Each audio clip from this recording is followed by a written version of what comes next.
Welcome back, everyone, to The Charismatic Voice. I'm here today with Russell Allen and Annette Olson. And I think I just said their names right. Please. You did. Yay! Yep. Thank you so much for taking time and making this happen, both of you. My pleasure. Thank you.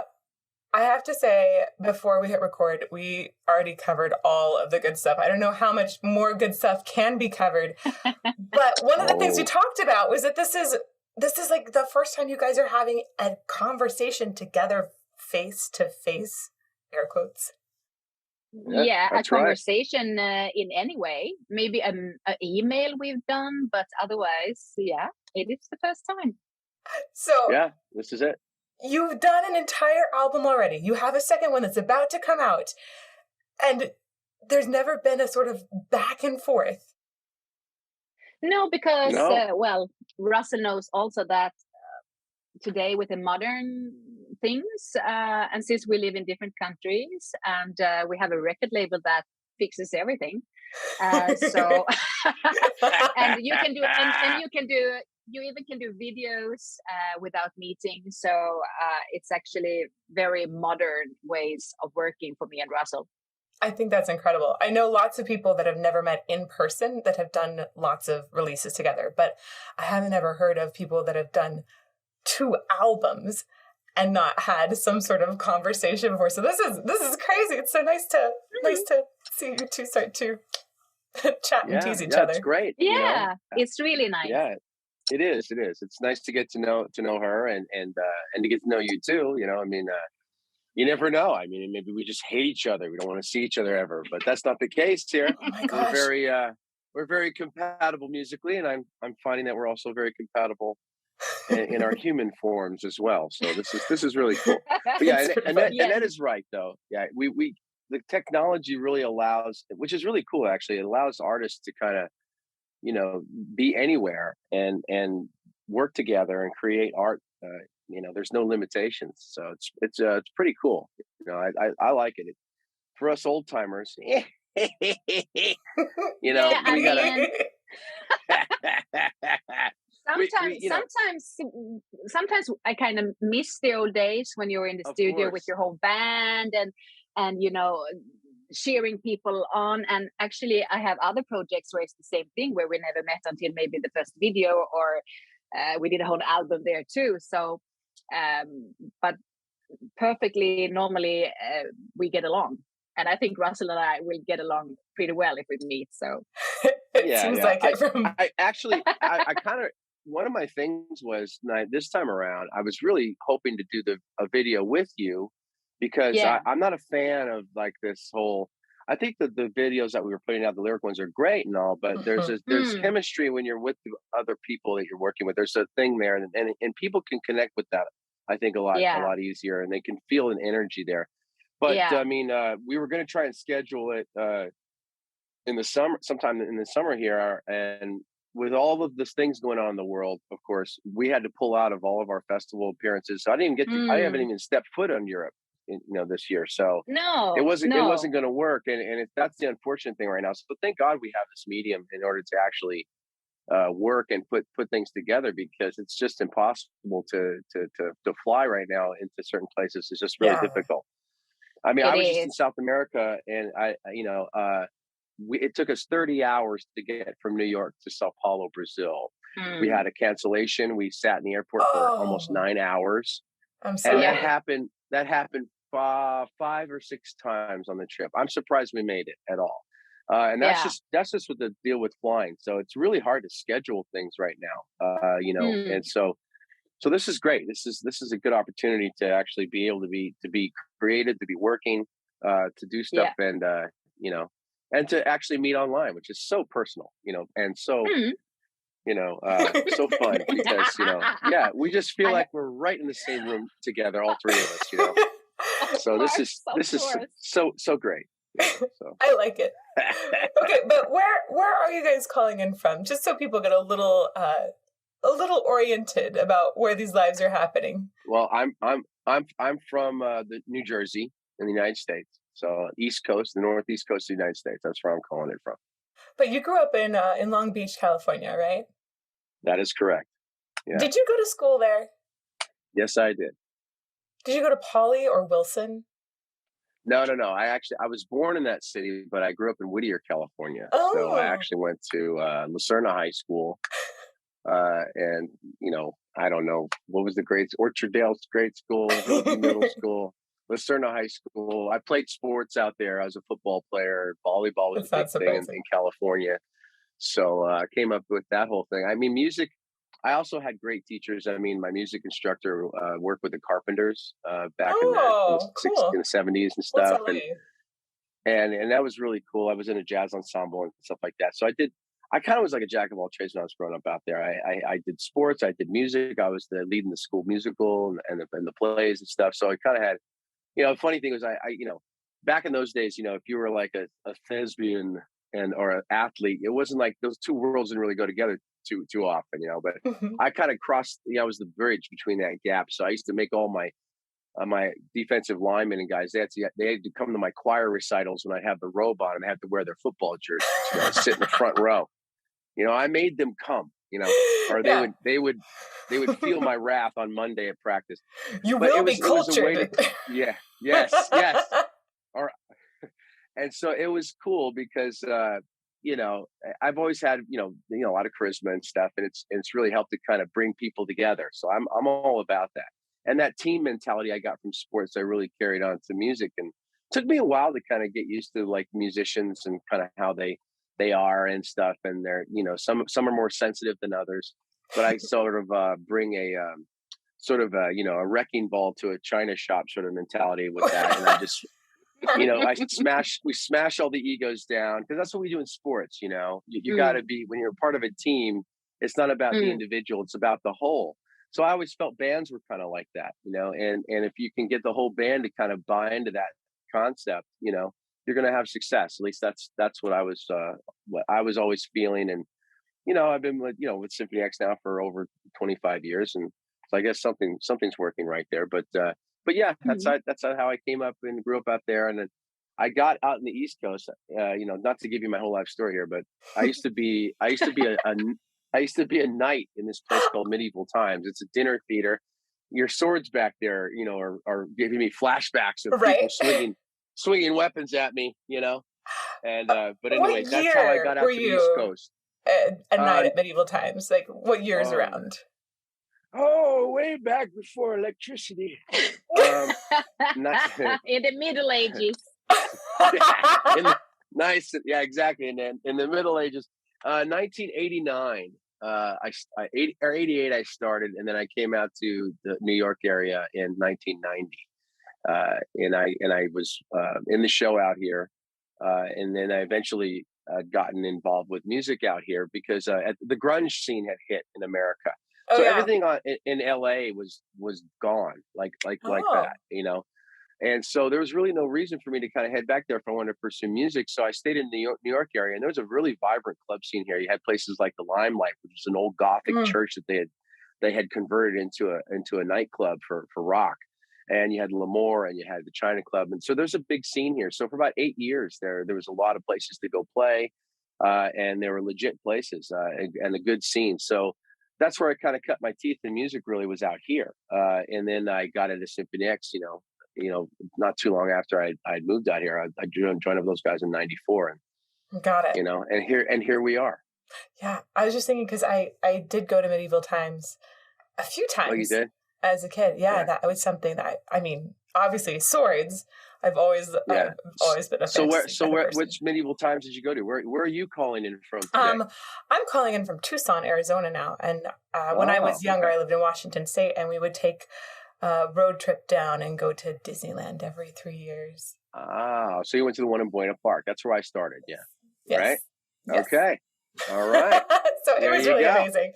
And this is so cool, because it's basically you get to go back to medieval times and observe jousting and have dinner. and there's an entire act that's put on. So I think that Russell probably has learned a lot of that boisterous charisma, or maybe just took it from football. Yeah. And you were on the horses, right? I did. Yeah, I was a knight. I was actually one of the jousters and did all the stunt work. But I had some. I had some theatrical, stuff that they recognized because I was doing it in school. And so there were opportunities, I would say, let's say a guy got sick, he called in and they would say, hey, Russ, could you fill in for him? And so it's like, okay, I'll do my best, So a lot of times I didn't even know the script. I just improv stuff up there, I'd be like, my lord, this knight is amazing. Maybe we should put him in the military, make him a general. And so I would just kind of just riff, up there. And like the real actor guys would look at me like, what are you doing? What are you doing? I'm like, I'm just going with it, man. So it's like one time we had the falconer, Annette, we have this part in the show where there's a falconer that comes out with a real peregrine falcon and flies it around the arena, and he swirls a lure and the bird comes down and swoops after it. And I didn't know any of the lines, he had a big like purple outfit on, and I'm like, the reason why my lord's wearing this purple tunic is so that the bird can see him thousands of feet up in the air. And the guy who's swinging the thing is looking at me like, are you freaking kidding me, man? And like, and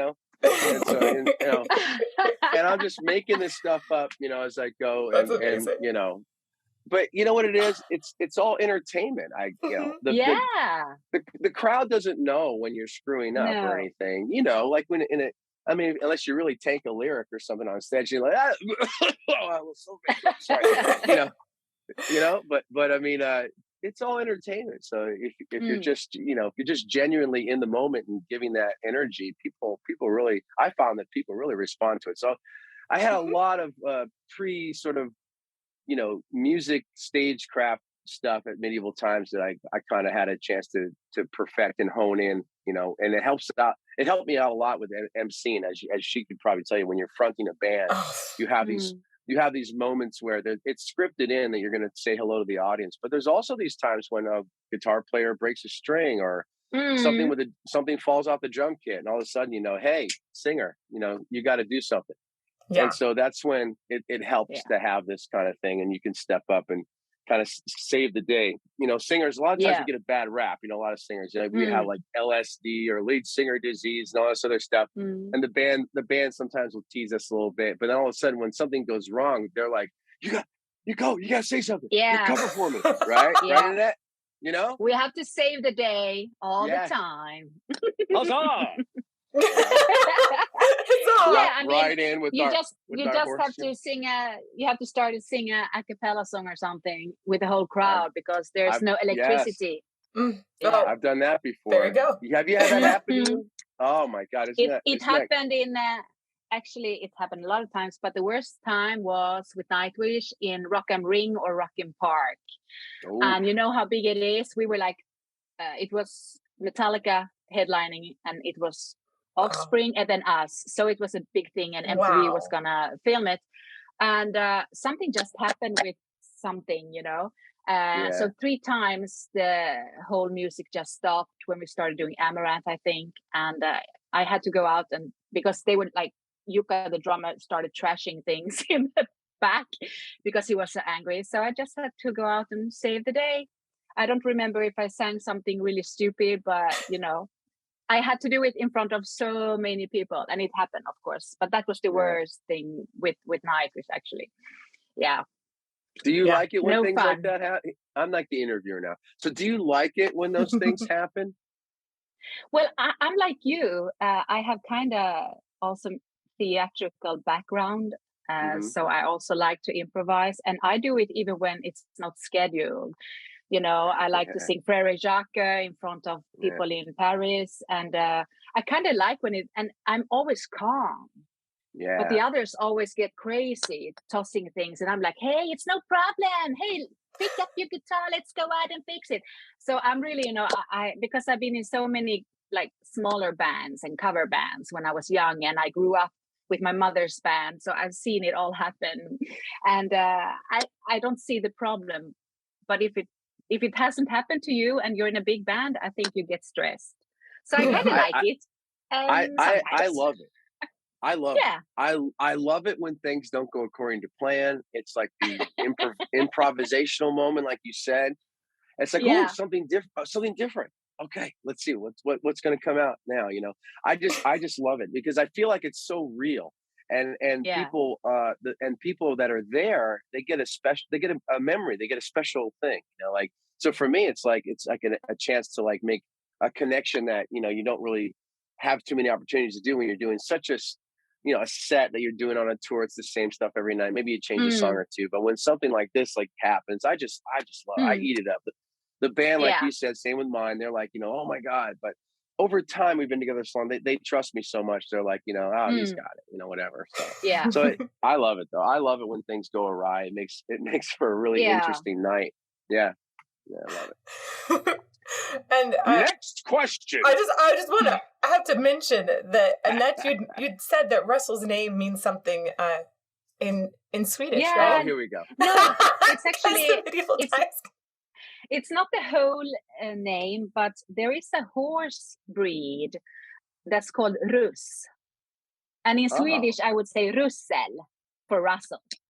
It's the Swedish. If I would pronounce it in Swedish, it would be Russell Allen. So Russ. So it's a small horse breed, a very small horse breed, really cute, not big, not huge, but it suits Russell. Well, yeah, there you go. So, I'm a knight and I'm also a horse, but not a big horse. But you know what? You are I'll ride into battle with whatever horse I can get my hands on. So, you got to use what you got. You got to exactly. You got to just own it. You just got to get in there. Own it. Own it, man. Just own it. Own it. I love it. I love it so much. Oh my goodness. You're calling in. You're in Sweden right now, right, Annette? Exactly. I live in Sweden. Yeah, and I'm totally Swedish. Malmö, is that how we say it? No, you're not. Actually, not Malmö. No. I am in the south of Sweden. I am in Helsingborg. And this is a smaller city, very close to Malmö. It takes 45 minutes, and we are very close to Denmark, so we can see Denmark. And the ferry takes 20 minutes, so we are very close to the continent. That's sweet. You're like, hi, Denmark, from afar. It's easy to just collaborate over there. Yeah, but it's really easy. I've been a lot to Copenhagen when I was younger, singing there, and it takes like 45 minutes with boat and train to Copenhagen. So it's really nice. And I live in a very beautiful city. Not really big, but a lot of tourists. A lot of American people here right now, actually. Whoa. Nice. And in Sweden, you have amazing music education too. I know we were talking about Russell's education and sort of growing up in those things. Isn't there a program that lets you learn an instrument for a year or something like that? Well, we have different things. When I think Russell and me are kind of the same age. I'm born 1971. And when I was a kid, you started playing like this wooden flute. Oh, recording. When you were 6 years old. And that you had to do that to be introduced to another instrument. And then you have this, like you say, you can go and play an instrument, costs almost nothing. So I played oboe for 8 years. Wow. And my child, now it's even better because my smaller boys, they are going to a regular school, but it's a music regular school.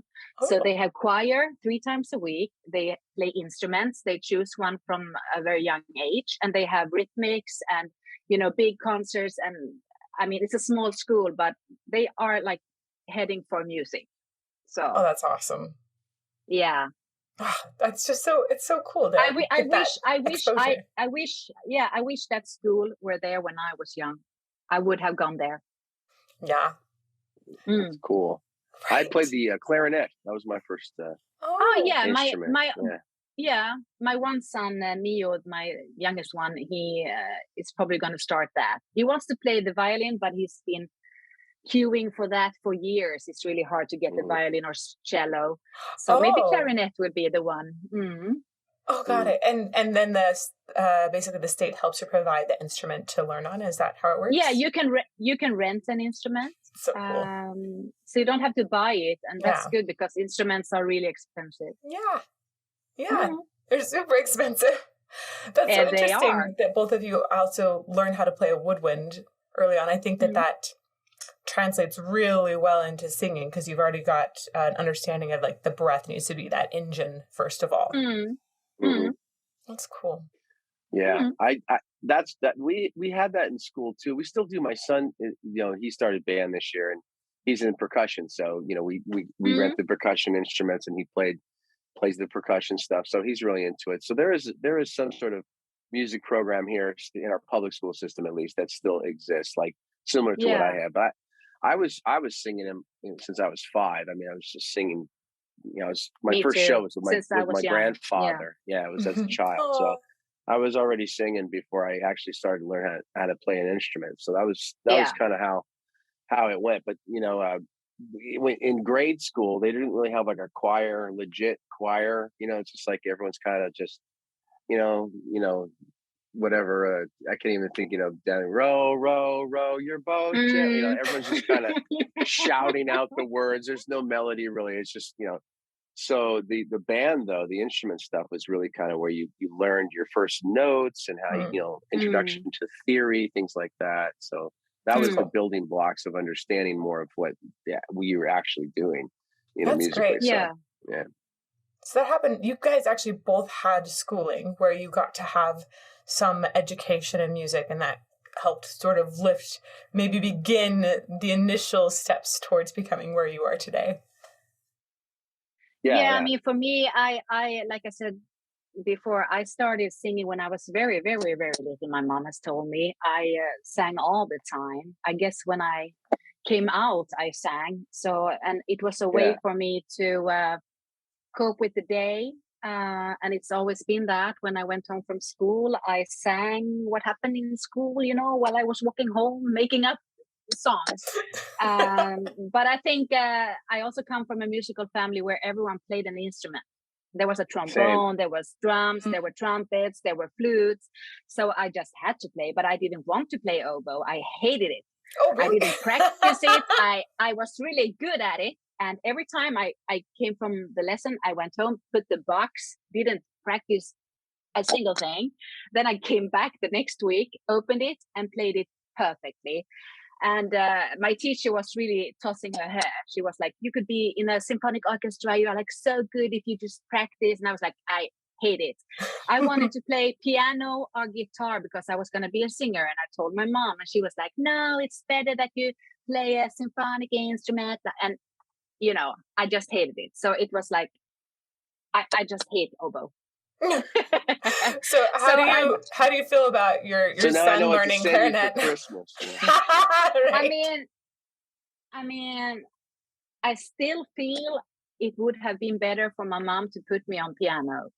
I can play, a little bit like chords and some melodies. I have a hearing for it, but I could never be a vocal teacher because I can't accompany myself. But I have a son that plays the piano, and I give him the opportunity to maybe have the tool that I don't have. So I'm missing that tool. Oh, you can learn with him. Well, I've actually asked his teacher, can you teach me? I mean, I'm old, but can I have some lessons? And she just looked at me like, but of course I could teach. Of course I could learn now, but it is what it is. True. So how is it that you two ended up singing together on 2 albums now? Where was that connection made, since you didn't actually have a conversation? It was the record label, I guess. They had some fancy idea. I think Russell was making albums with Jorn Lande. Mm-hmm. Yeah, I was doing stuff with Jorn. Yeah, and maybe he didn't want to do any more or something. Well, we were doing the Jorn Lande stuff, and they were pretty successful. A lot of people like that whole 2-singer thing. They are. I don't wanna live in your cold world. I don't wanna hear your evil words. Find another one who plays your game. I'm sure everything will be the same. I won't fight another battle. I'll not anymore. I won't give you any reasons to not walk out that door. And then they had asked. I think they asked me. they asked me, about having you do it with me instead, and I was like, well, that's cool because I had done Floor Jansen, who's out singing for Nightwish, is an old friend of mine from way back in the day. We toured when she was really young with Star One and Arjen Lucassen and everything. Oh, yeah. And I sang with her at a show that they did over there, and we did the Phantom of the Opera kind of thing, and I never forgot that, and the crowd just loved it, like the chemistry that that we were doing. So I was thinking of that, and I was thinking, obviously when they mentioned have Annette do this, I was like, well, this is great. I think that'd be really cool. There's really something, and I know Magnus is a great songwriter, so it was going to be perfect for us to kind of do this. And then this album is better than the last one, in my opinion, because it's all duets, whereas they try to take the Jorn and Alan Jorn model where I sing some and he sings some, then we sing together. Like, I got to have my space, and you got to have your space, and then we're going to come together. We're going to battle. Every record's like a battle. Like, all right.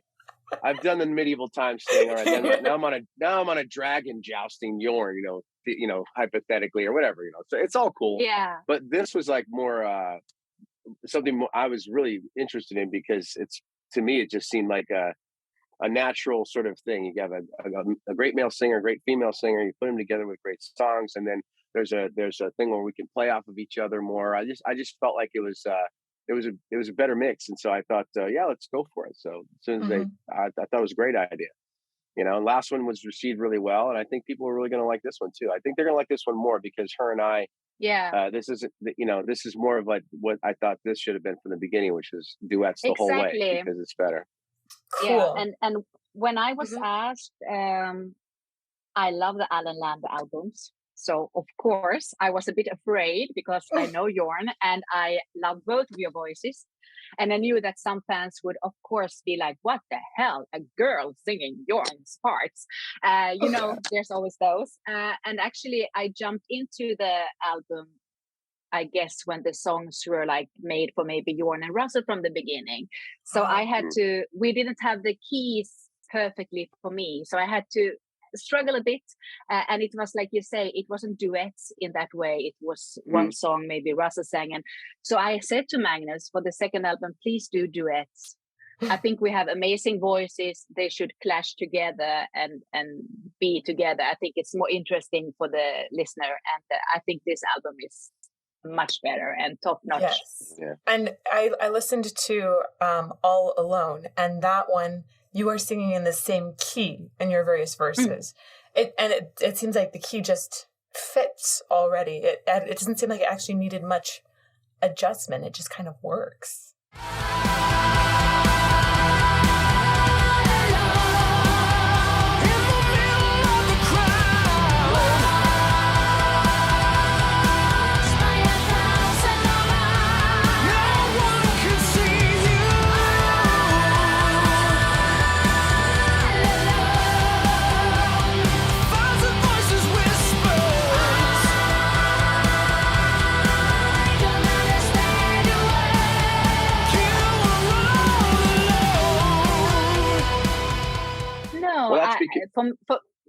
For my part, I asked Magnus to already, when he made the songs, think about that maybe Russell could go a bit lower in the choruses and I could take the higher. So I think we have made that work really well, and I didn't have to struggle a bit on this album. It was perfect.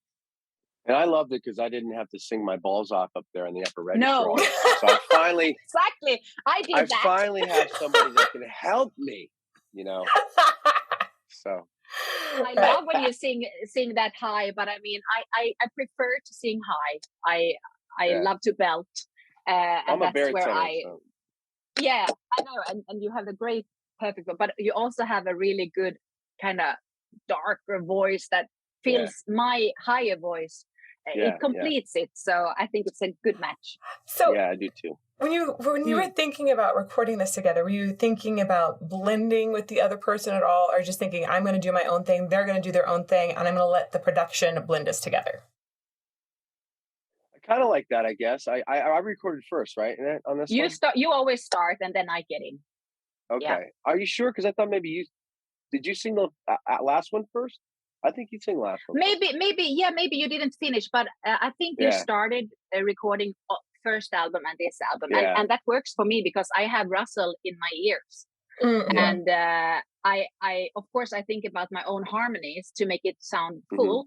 But I follow Russell, like in All Alone. If you listen in the end, he did a kind of what do you say, ad lib, and I do exactly the same ad lib after him. So I mean, this is a team thing. I don't want to out sing Russell. I want us to sound totally awesome. So I always follow Russell and listen. And if he's done an ad lib, I'm like, I'm gonna do an ad lib on top, or I'm gonna do the same, or because I get in after him. So. Yeah, and it works well because, like she was saying, I used to do the same thing with Jorn too. Like you play off the other singer. That way, it sounds like it's in the same world. I mean, you don't have this competing kind of vibe, and I think it works really well. And again, we probably could have came up with even more amazing things if we were actually like old school doing it together in the studio, and we said, hey, that's really cool. Let's try this, and you try that. And I do love that a lot more. I'll be honest with you. I love session writing. I love recording with everybody. There's an energy there. There's also a pressure there, which is kind of cool because you're paying for it. And so you're on the clock. It's like, I better do it. yeah. This sort of thing. It's like when you have your own studios. You can get lost in the time, and I've certainly been guilty of that. But her and I, we have families and stuff, and. We have so much to do. And so it's like, it actually kind of works out better this way because we can, in our times when we have our moments, I can go out here in my man cave studio, and you need to get that she shed, and that I got to hook you up with the she shed. I really like to, I'm the other one. I really like to record my vocals with my best friend, Niklas, who is from my old band. And because I don't like producers, I've never liked them. They tell me how to sing. They tell me how to do things. I know. I have been in the studio since I was so young. And I'm really fast in the studio, to be honest. So I'm like, and then I'm done. And I'm always really well prepared. And actually, Niklas, who works with me, my best friend also, he's really honest. So if I tell him, like, is this good? He's like, nah. He's kind of a producer, but he's also a friend, and I know that maybe he doesn't like the music or something, but he would always be very honest. And I also feel relaxed that I can try out things that I normally wouldn't do if it was someone I didn't know. So I like to be in my she shed with Niklas. So is that like a that's different all as long as you have a space. Exactly. So it's in a different place. It's not in your own house then, right? No. I go to, actually, we had a studio, a really nice one. And then they started building homes there. So we had to move out. So actually we are in Niklas' flat in a little small room. I mean, it's so small and it's so hot. So we cannot record like in the hottest of summer days. But it's really comfy, and we know each other since we were his kind of family. We are bonus siblings. So, we are, like you said, Russell, if I go there, if we are there for 4 hours, we drink coffee and chit chat for 2.5 or 3, and then I record for 1. Like, that's awesome. Because we like to chit chat. Yeah, it's the best. I when I was working with Paul O'Neill in TSO before he passed, I hadn't been in a studio in years. I mean, with working with a producer, and he was the same way. We would just, talk forever about history or whatever, because he was so into so many different things and very smart and very, very knowledgeable about stuff. And so we would talk about so many things, and then all of a sudden it'd be like, okay, Russ, get on in there. Let's get this done. I'm like, okay. Yeah. So he did old school style. He I don't know if you do this. He does. He would do composites, right? So you'd go in and you'd sing the song 3 or 4 times in a single take, and then they go back in and literally like whatever, like a single consonant. Oh, I love the way he said there. Okay, let's bring that in. And so like, I don't do that kind of thing when I'm working on this stuff. Like I'll actually when I'm tracking on my own. Like if I don't have someone like that, like a friend, like what if you really want to know the truth, what I do is Do you cut in pieces? Do you take like pieces of the song? I do. But my neighbors all know that I have this shed out here. This is my studio, right? And I have this really like cool eclectic, thing in here. You can't see this whole thing. It's not really super big, but I got my gear, my rack, and I have a refrigerator that looks like a Marshall cabinet. You ever seen those? Like it's a Marshall, and so I have that stuff in here, and it's always filled with beer and stuff that all my buddies bring over, my neighbors, and they'll hear a little something coming out, and I have like a light instead of a doorbell, like a studio light, so they push the button outside, and I have these Christmas lights in here that all light up, like, oh, somebody's here. So I open it up. And I almost always have an audience in here when I'm tracking anything I've ever done, including our record. Oh. So, they'll come over and be like, oh, what are you working on? I'm working on this cool record with them. And so they'll sit there and they, they're kind of like, like your friend. They're not musicians or anything, but I'll just be wailing out some stuff and I'll look back at them and they'll be like, that was cool, bro. That was real good. That was great. Hey, can I get another beer? Yeah, sure. Whatever. Go ahead. back here behind me, I have this, usually the skull here is full of rum. Whoa. And stuff. So this guy, it's always empty because these guys come clean me out. So I'm always they just drink it all. Oh yeah. So we get the rum going. It's like a pirate, theme in here. I got pirate stuff everywhere. So that's why you connected so much with the Odyssey too. You had that pirate background. I guess. I love the sea. And small horses, pirates and small horses. Rats and pirates. What I meant too. Small horses fit better on ships. Yeah, true. But technically speaking, I'm just going to say, to answer your question, that I go for lines. Like, if there's a line, and I'll track that line, and then I'll look back. Yeah. I'm my own worst critic, so I'm very self-correcting, so to speak. So I'll listen back, and I'm not necessarily listening for like any pitch things like this. What I'm always listening for is, do I believe myself? Am I believing what I'm singing? Like, because the lyric is, to me, is the most important thing. It is the message coming across. How am I approaching this line? And so then I get the line. I'm like, all right, that's a great line. So now when I set a bar on that line, all the other lines have to be as good a quality as that is.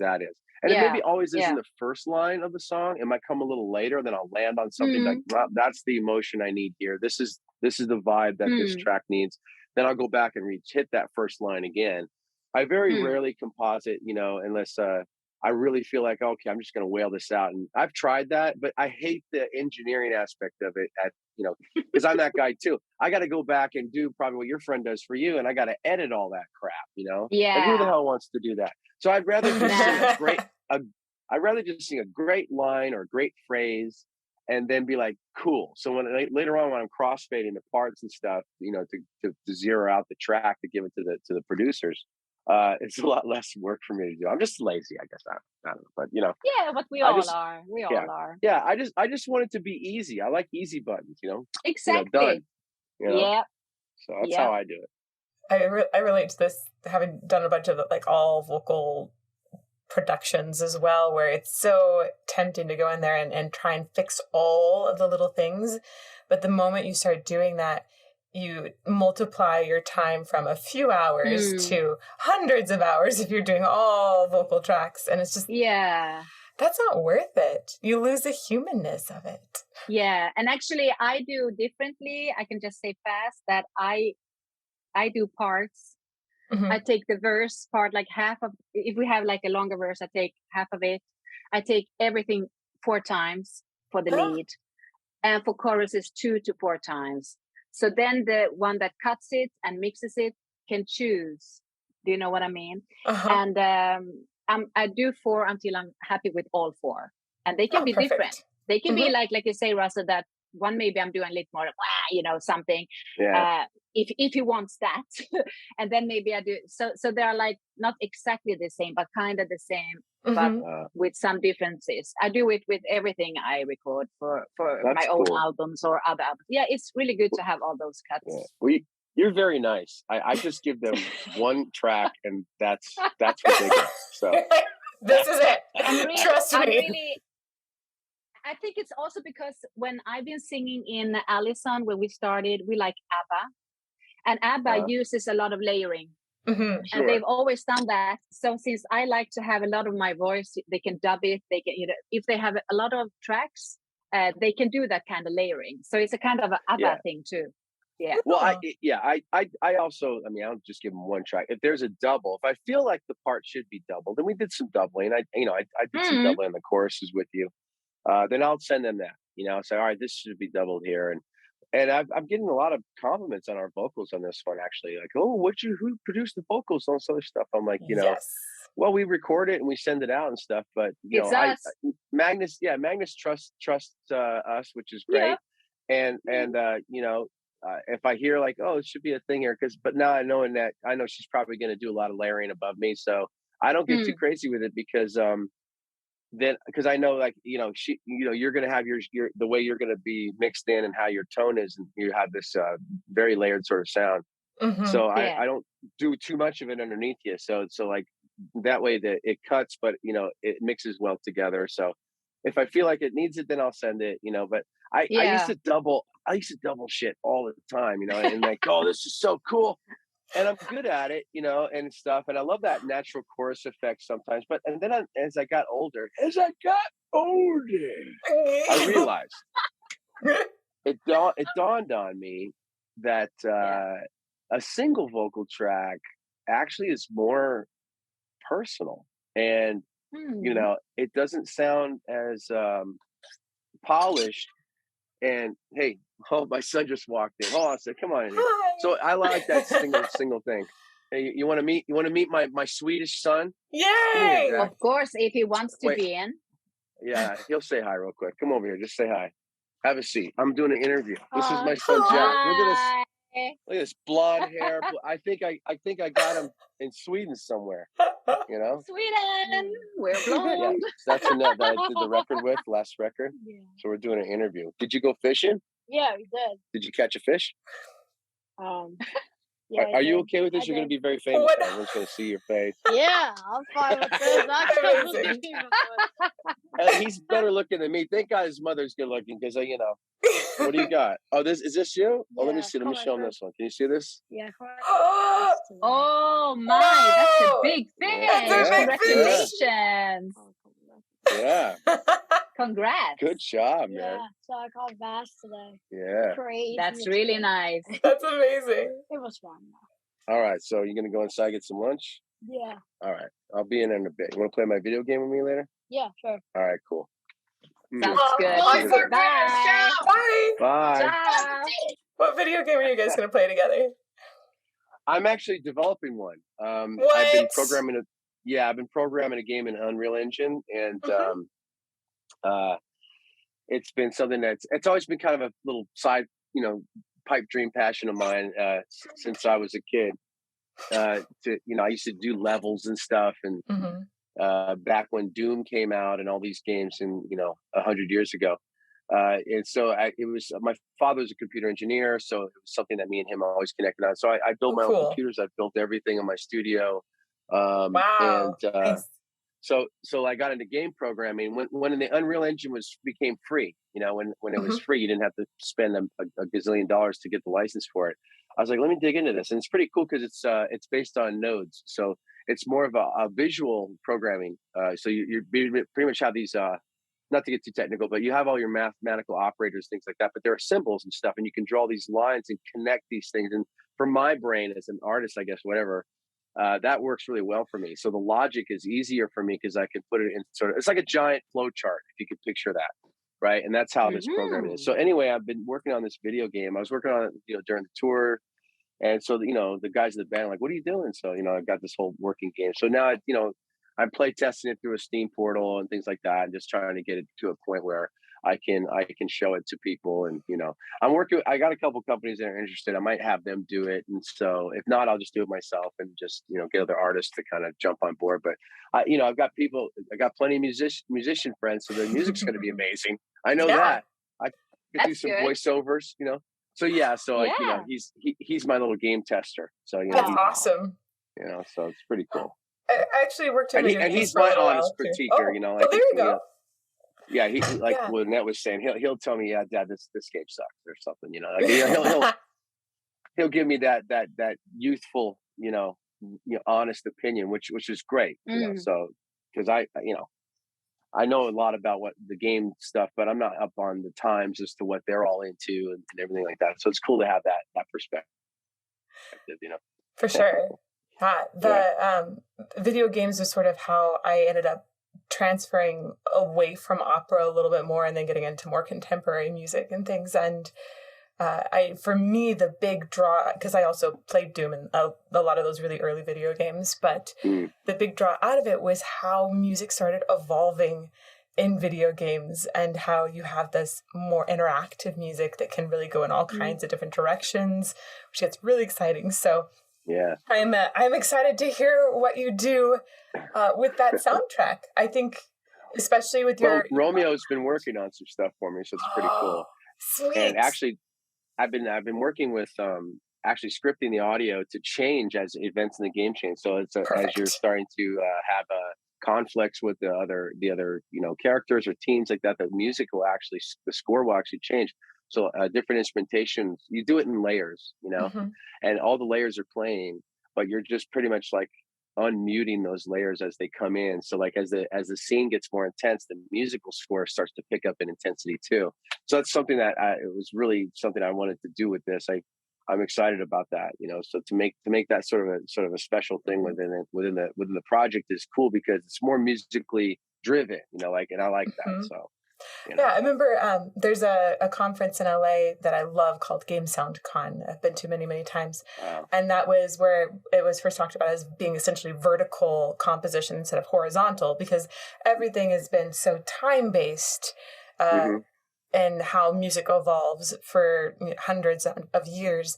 And now with this layering idea, and also maybe possibly some people are playing, even within those layers, can I do a different sort of harmonic switch or melodic switch as well, but you think of it more vertically and turning things on and off, like you mentioned, which is super cool.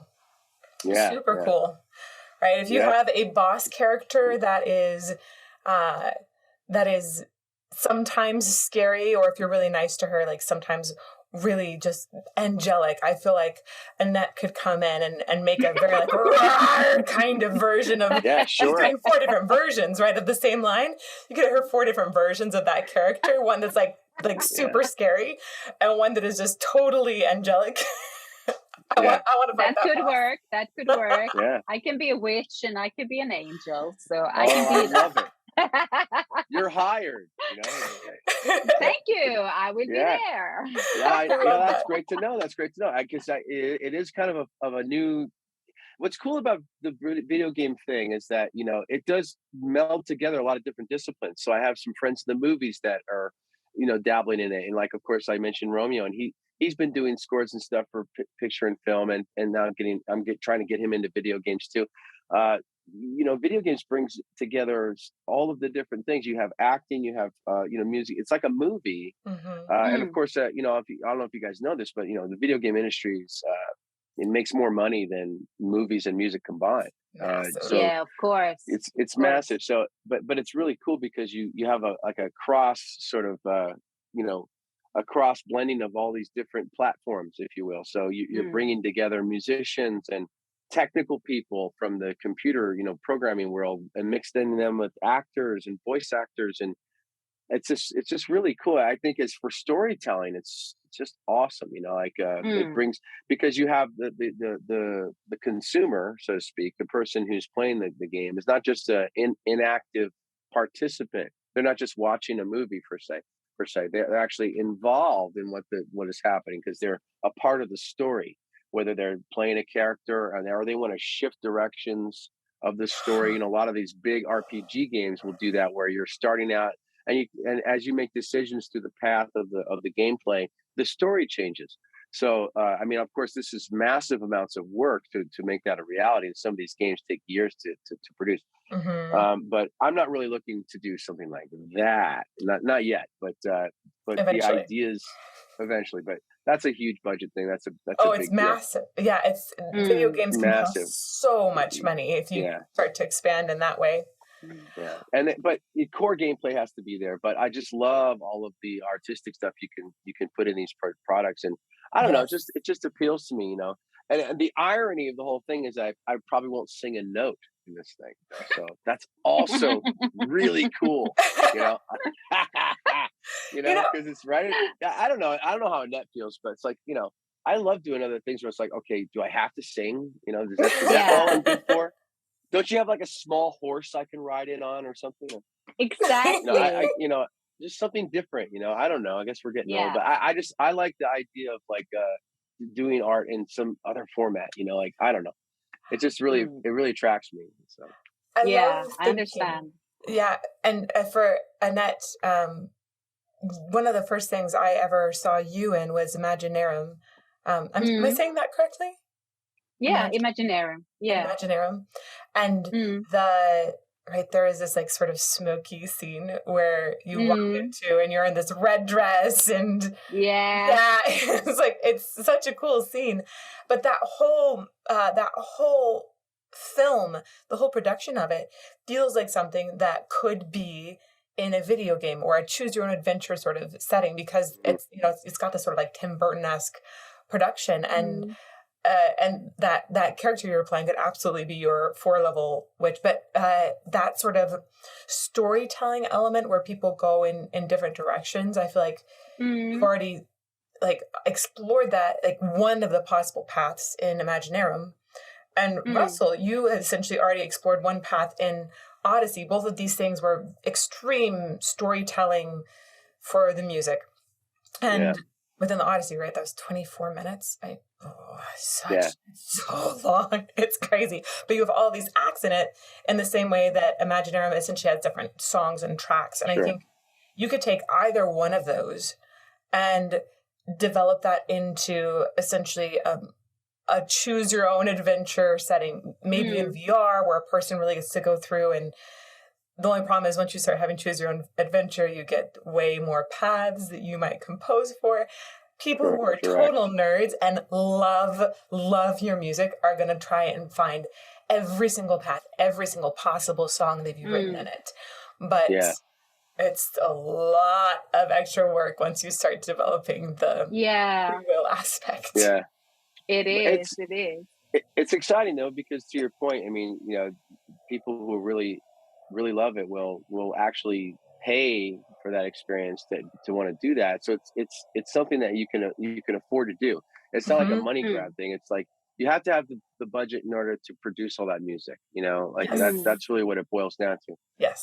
But when you have it and stuff, and it really does mix well. Now this is something that Romeo, for example, and myself, we would do this. We love this kind of stuff because, you know, we always overwrite for every record. I mean, we literally have at least 3 albums worth of material for every album you've ever heard from Symphony X, and it just sits, you know, on tape somewhere, you know, and it's just it's possible. And then you know, Michael's so fast now. Like over the years, I've always been trying to get more of the just encouraging him. You know, hey, put more symphony in Symphony X. You know, you're an amazing guy. So now he's just like off the charts with how quickly he can produce this stuff, because he does everything on the computer, right? So he has all these big virtual libraries. Yes. Then he'll layer in like a real violinist, maybe, or a real oboe, and you know, your favorite instrument, you know, and so like, but it adds that little layer of what, and you cannot tell the difference. And he bangs this stuff out. Like for the video game thing, you know, not to kill this topic, but I said, yeah, another thing. He goes, what's the theme? I'm like, it's this and that. And he goes, all right, cool, man. I'll call you later. I'm like, okay. And he calls me like an hour. And he goes, hey, check your email. So I checked the email. It's full on. 3, not just one song, but 3 songs. Like a good character song, a bad character song, and a battle song or something. And it's just like sounds like a Hollywood movie. Like no joke. And so like he is so fast now. I think like, you know, that kind of thing, if you have that ability to do that, if you can compose that quickly, if you have the ability to use technology, then it's a real thing. It could be something really cool. I just love the idea of trying to expand the boundaries, because, you know, entertainment's going to start evolving, you know, even further as we go forward, you know. And we've seen, of course, her and I, you know, we've been around the old farm long enough to know that the barn needs a new paint job. So that's a great saying. I'm sorry. I grew up on a farm, so it's so funny. I'm sorry. I got her. Okay, sorry. Continue. Go ahead. Yeah, but get it out. I think like you say, Russell, we can see in our younger kids that we need to evolve more technically. And if you're gonna have a following with the younger youth, you need to do things, and like also to get a song into like a TV series. Sure. That would be like a really big thing too.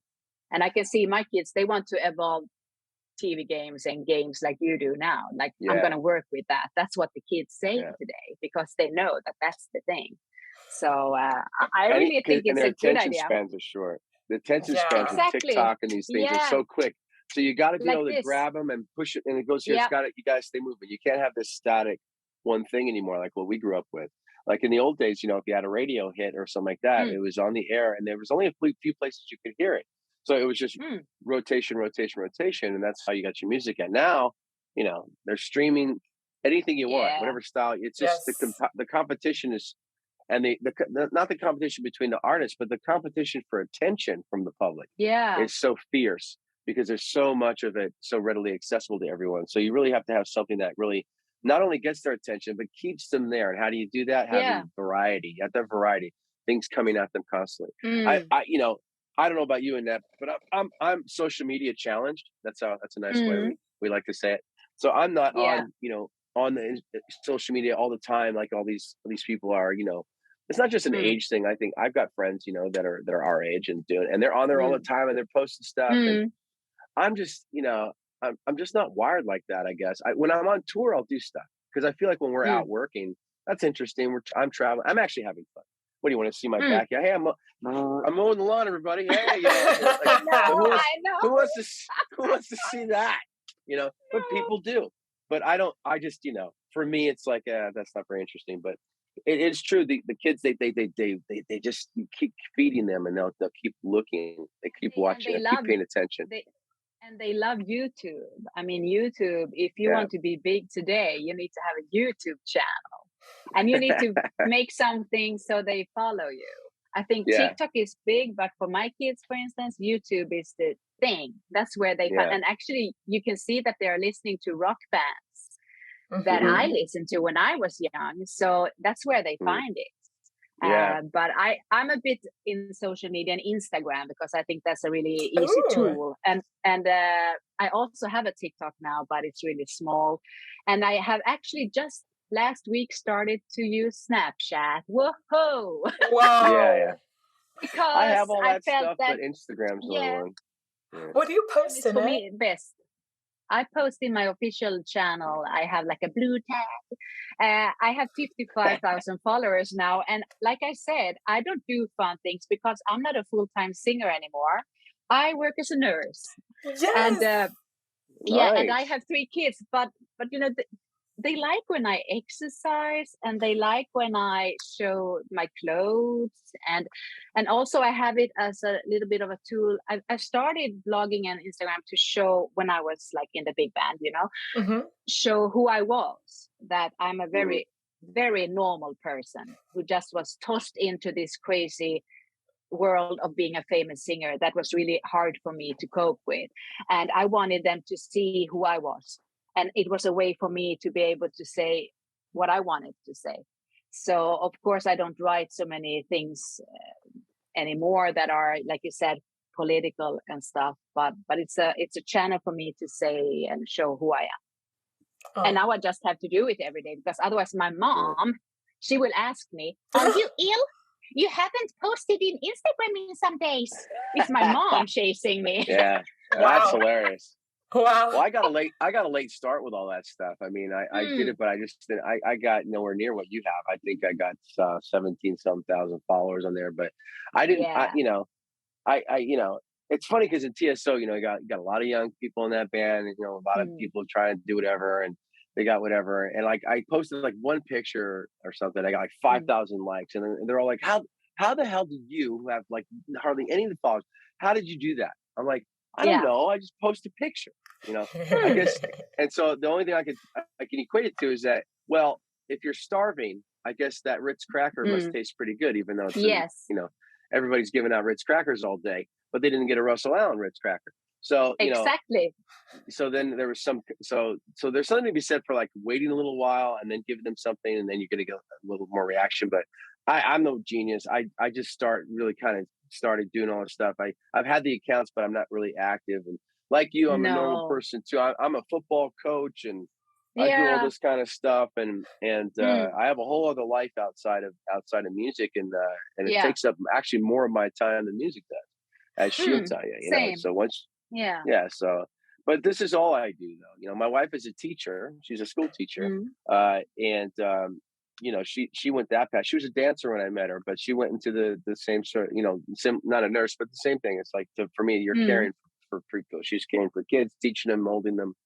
And so that's what her thing is. And so our life revolves around, sports and school and things like that when I'm home. And then, I'm very fortunate to be able to do what I do in TSO and Symphony X, things like that. And I always like, I know I've talked about all this pirate stuff, but in a way I enjoy this whole idea of being sort of free. Like I didn't have like you, I wasn't thrown to this massive spotlight to be like whatever. I could go and play those big shows and make good money and do all the things I needed to, but I could go back home and walk through my local shopping market and nobody's bothering me. Like I like the anonymity of the anonymousness of it in the beginning, especially when, we were like big in Japan. It was like a Spinal Tap band, and like they were sex bombs really big in Tokyo, let's get the down, look out. So that was me forever. Like we were huge in Europe and but I couldn't get arrested in the United States. So, but I loved it. I was like, oh, this is kind of cool. I could still come home and be walking around, town with my beard and who the hell cares, and shorts and, scruffy. And, I think, like what you experience and stuff, you always have to be on. You have to be on. You have to be like always in the public eye. I'm not really comfortable with that, all the time. Me neither, actually. Me neither. I just to say a short note that I always wanted to be a singer. I never said I wanted to be a famous singer. And when I joined that big band, I didn't know how big they were. If I knew, I don't think I would apply for that job, because like you, I don't want to have that attention. I'm really not keen on when people, want to take photos, and I do it, but I felt those years were really stressful for me. And I had to go to a life coach to cope with it because I've had idols, of course, but I've never idolized people. I think everyone shits the same toilet. For me, that's how it is. You can be the king, but you're no better than me. Oh, I just met you and I love you already. Great, But I mean, I couldn't cope with that people were like tossing themselves on the floor and crying when they saw me. I'm just Annette. I'm like you. I really had a big struggle, and I'm really happy now when I'm my nurse. But actually, of course, people recognize me when I work. I look like, a nurse, and still people change when they know that I am a famous singer, and I don't like that, but I can't do anything about it. But I like to have a regular job and sing part-time. It's perfect for me. Do you ever sing for your patients to try to help them feel better? I have done that, but I never say that I'm a singer. I even have another last name. I mean, I don't. I have a stage name, if you know what I mean. Yes. So maybe when I was in the elderly care, but I never said I was a singer, and I never do. I'm a nurse, Annette. If they ask me to sing, my colleagues, I'm like, no, not here. No. Yeah. I think one of the areas that's evolving that I'm super interested in is musical therapy, and how things are showing that people recover faster or better, or can recover things you didn't think were recoverable through music. And so I've actually studied music therapy. Oh, lovely. And I think music and music therapy here in Sweden, it's not that big, you know. So it's not that many people that work with it with dementia and stuff like that. But Yes. I think it would be so good to use it more in care in what I do, because music does help people, and the music memory is never going away. Every other memory can fade away, but your music memory, like singing a song from their childhood, and a dementia person will start singing, and it's amazing. It's just I think it's really interesting. It's beautiful. Well, you know, everything is based on sound, right? So the entire, you know, universe, not to get too like, you know, hey man, yeah, the universe.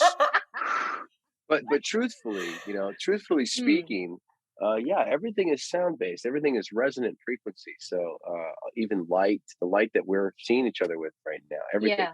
So I think, you know, it's been pretty well documented, and it's obviously very controversial and heavily debated amongst the academics, but the Egyptians were keen on how sound could heal, you know, and I think that anything that we can do in that regard is really cool, and the music, of course, is that. And so it doesn't shock me to hear that the dementia patients can remember music. You know, for me, there's a fundamental, almost a fundamental core physical reality of sound and music and you know, to the body, to the heart, the mind, the soul, everything. There's something there. Obviously, we know as musicians and singers that, you know, this when we sing a song to someone, it resonates. The words resonate to the people on an emotional level, you know, more than the spoken word. But there are also great people who can speak, great orators that can speak to a crowd and move them with their words. But it's also when you analyze the great speakers of all time, you know, good and bad, you know, you got to look at the bad guys too. You know, I'm not going to name any names, but he kind of had a funny mustache, and I don't know, whatever. Yeah, but we know. You know, this guy, you know, and people like him on both sides of the spectrum are able to really bring so much emotion into what they're doing, but it's rhythmical, and when they talk and right. So there's a musicality to the orator, the really good ones, and I think that's like so key. Like if we can find a way for our scientific community to delve deeper into this music therapy and bringing sound itself, we use it already to kind of kill cancers. They're finding all these new ways to hit. You know, to do less evasive things with sound, with focused sound. We do it with laser, obviously, but if we can, I bet you we can discover some ancient known technology that we lost over the centuries of just how simple songs and music are healing songs. Wouldn't that be great to write a healing song, a song that you put on? You already have the stuff where you can get on your phone, you know, download the meditation world today, and like, you know, you have these things and right, but you do. I have this one for sleeping, you know, when I'm on a plane or something, and just like, you know, whatever, it's just like all this crazy stuff, but I gotta tell you, it does work. All of a sudden I'm like, you know, like I'm gone, you know. There's something about it, and I think it would be cool. I bet you there's a code, and I'm just smoking the weed here, but you know, I bet you that there is an entire musical code for our bodies. Like, you know, obviously everything in our brain is frequency based. So every time I move my hands or we're talking, we're sending electrical impulses that resonate on a frequency throughout our bodies. So I bet you there's probably a whole musical code. It wouldn't maybe sound like music as we know it, but I bet you there's something going on there that we could figure out, like, you know, someday. I hope. I'm being optimistic, and I gotta stop drinking. That's You're good. I'm kidding. One of the things I like that I know has been researched more thoroughly has been just people singing and engaging in the act of music with their vocal folds. Being in choirs is a very commonly prescribed thing now to help people through anxiety and depression. And if we almost look at it as an approach to increasing good hormones in a body, which can then heal lots of things, essentially. Correct. Even just singing or being around singing and having a sympathetic vibration here that hits your vagus nerve. The vagus nerve goes up to your emotional processing, and all of a sudden you've got happy hormones running through your body, which help improve the function of everything. So, and then besides that, our ears have evolved to be more responsive to the human voice, right? That was something that helped us to survive more at some point.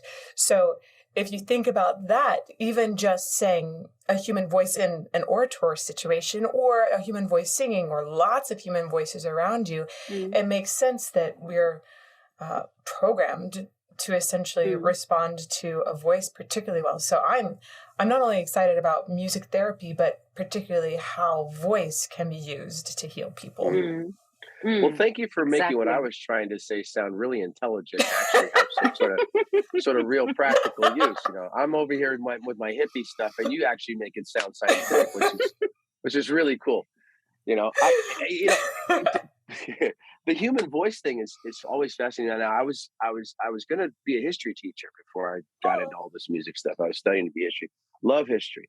And one of the things I stumbled across, I guess, and this is kind of, again, like, it's not ancient alien theory or this kind of stuff. I love that. I kind of went down the rabbit hole with that too, just because it was fun. But there was a thing with these Tibetan monks. There's these legends of Tibetan. Monks in Tibet. They would actually, you know how a Greek amphitheater is like what do you call it? It's like half shaped, like circle, right? Like a semicircle. Yeah, semicircle. And when you have a choir, you put the choir in the semicircle around the conductor, right? So supposedly, like these Tibetan monks, they would have a semicircle thing, and they would like they do this chant deep in their body, and they'd resonate these frequencies, and that's how they would lift these stones up and build these mega structures up on the mountains, because they were like, this is what they said how they did it. Now scientists, of course, are like, that's impossible, but in my mind, I'm thinking, well, wait a minute. I've seen resonant frequency do a lot of crazy stuff, you know, like, so why is it impossible that a group of human voices could not move mountains? I mean, it's more than just poetic. I think it's actually, there's some basis for that in the historical record, at least in the oral traditions of some of these places. So I just love I can't prove it. Nobody, you know, you never, who can, maybe someday they'll figure it out. But I just love the idea of something like that could actually have been real, because it just gives me a lot of hope, you know, to think that something that we can do with our voices can actually move mountains or heal people, or you know, Annette, I don't know if you ever had this experience, but there would be times when I wouldn't go to rehearsal with the band for a long time. I mean, I'd be home, I'd be doing my whole thing, and you know, this version of Russ, and then I got to go to this version of Russ. And there were times where I was battling with some depression and things like this. And I get down to rehearsal, and I just start singing with the band, go through the set, and God, I'd feel amazing after that. I'd be like, wow, this feels so good to do this. Like, to your point about whatever's being released in my body, but it just felt like I was right where I needed to be. And I felt like, wow, singing, I need this. This is something it's like a therapeutic thing for me to actually go out and sing. And I still have that feeling to this day.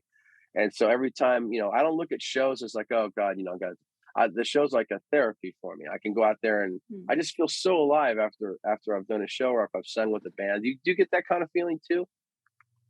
Yeah, I mean, music for me, even if I feel down, I listen to music, and like you said, it heals me.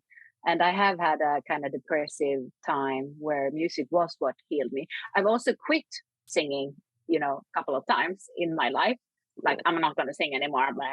And then I feel, like you say, I miss it. I don't sing every day now, of course, because I don't work with it that way. But when I go to the studio, even if I have a headache, it's gone. And like you said before about the choir thing, it also lowers blood pressure.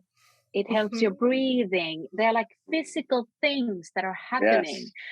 But I was thinking about one thing, and that is also that it also, when it comes to this dementia thing and to heal, it has to be the correct music and the correct voice. Because as you know, we like some voices we do not like. And I think that has something to be with, of course, it's the kind of music style, but also some voices I really can't accept. And some voices just touches me, so I'm crying. And so that's interesting. But actually, music and singing is healing us with blood pressure being lowered, breathing going down. We get these happy hormones. I mean, it's physical. It's proven. Yeah. That's what. I think it's inspiring to say the least. I mean, if you have a voice like you have a beautiful voice, and to hear a voice like that, and to feel like you're taken somewhere, it does. It raises your consciousness in a way. You know, like it really does. It sort of like elevates people. I think that's what is so powerful about it. And of course, every instrument is trying to mimic the human voice, right? I mean, every one of them is trying to do that, and it's always amazes me. But it always comes back to this, to what we are blessed to be able to do, and it's never lost on me. I'm a lot like you too, in that I'm not walking around going, "Hey, I'm great, I'm going to sing all day." I don't do that, I gotta go. I don't even have a watch. I gotta be at football practice in an hour. So I got. We're too old. We don't have time. We don't have time to sing all the time. Even when I was young, though, I sang, but when you're young and you're all about it, and that's what you're doing all the time. That's great. But even when I got home from a tour, the last place I want to go is to a show. I come out for very, very few things out here. When I'm home, one of the shows I will go see though is my Swedish buddy, who? Mickey D. Mickey D, drummer. Mickey D. I know. All right. So when Mickey comes around, I always go out and see him, and he's just a lot of fun. He's a great guy, and he's a friend, So I'll go see my friends, and when they come around, I'll go out and see him. But like, I never was like, oh, I want to, be a part of the scene. And when I was young, starting out, I did all that stuff. But when you start touring, as Annette will tell you, we're in that environment every night for 6 weeks straight or 2 months straight or whatever the run is. So when I get home, it's like, I don't want to listen to anything. No. I don't want to hear a guitar. I don't want to hear drums. I don't want to hear my own voice. I just have to separate. It's a bit of a post-traumatic stress when you get off a long tour. It takes some days to get into coming home. And it's really horrible because, like we said, music is something you want to have with you and you want to sing all the time. But sometimes when you do it so much for so long, it's almost like a burden to you. Well, for me, it's kind of draining. I feel like we're giving so much energy out because to sing, we're still giving energy. And then, and my body, I don't know what it is, but I'm wired. Like I will give every last drop to the very bitter end. And then I get home and then it hits me like a wave, whammo. And I'm like, oh, I am wiped out, like my body knows, okay, you need to relax now. So it takes a good week or two to acclimate just back into, just everyday life. And then, okay, what happened? So, it's weird because when I was younger, of course, I would tour like a pirate. I'm doing all the things you're telling. Yeah, a high seas of heavy metal. I'm not joking. I mean, I'm a rare breed of singer. I'm not. I don't. I know you're talking about sending us some tea and stuff, and tea is cool. I never did any of that crap. I know I don't do teas. I don't do this. I don't do that. I smoke. Didn't you? Drank, but Russell, didn't you try throat comfort, Russell? On tour, didn't you drink tea that's called throat comfort? No, I never did the throat coat stuff unless I was feeling sick. No, I never did that crap. No, I'm kidding. It's not crap.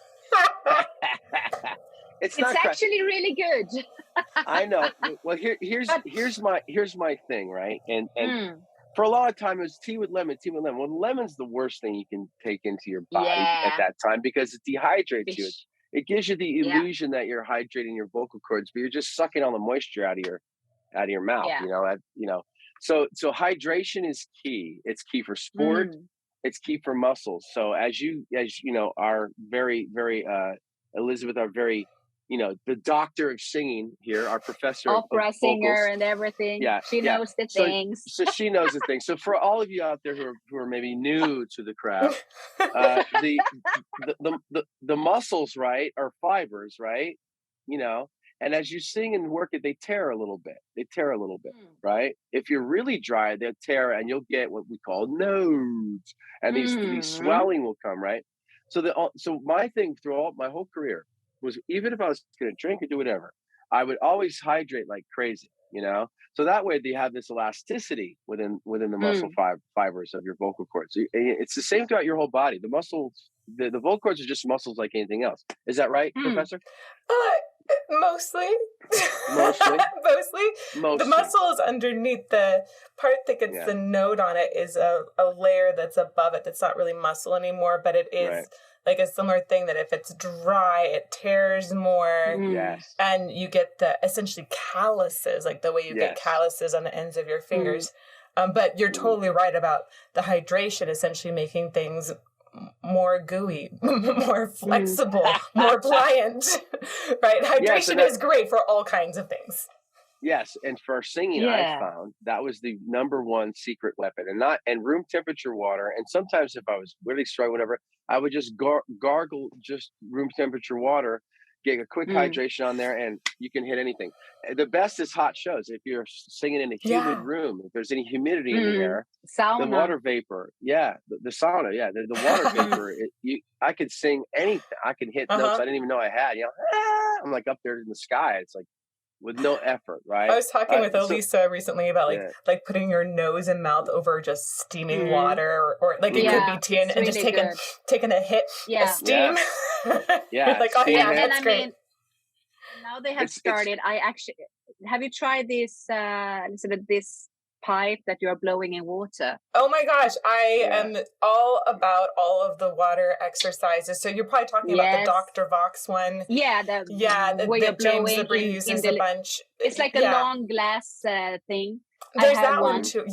Any of the things that are tubes, whether or not they have water on the end helps with hydration. But yes. It's like the biggest thing. I mean, when I see a lot of people here in Sweden, the famous singers, they all do that.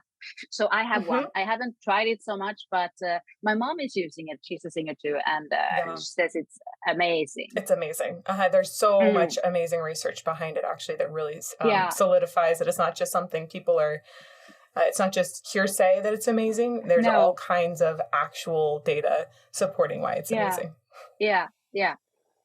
I haven't tried it yet. I haven't sucked on that tube yet, but I might.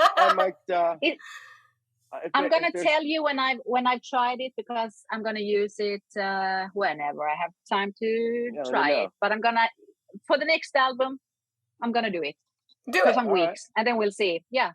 That's if I need to sing a bunch of high stuff in a recording session, and I've been singing low stuff all day long, then moving to the highs, sometimes singing through those straws just really helps the vocal cords come together a little bit easier. So it feels a lot easier.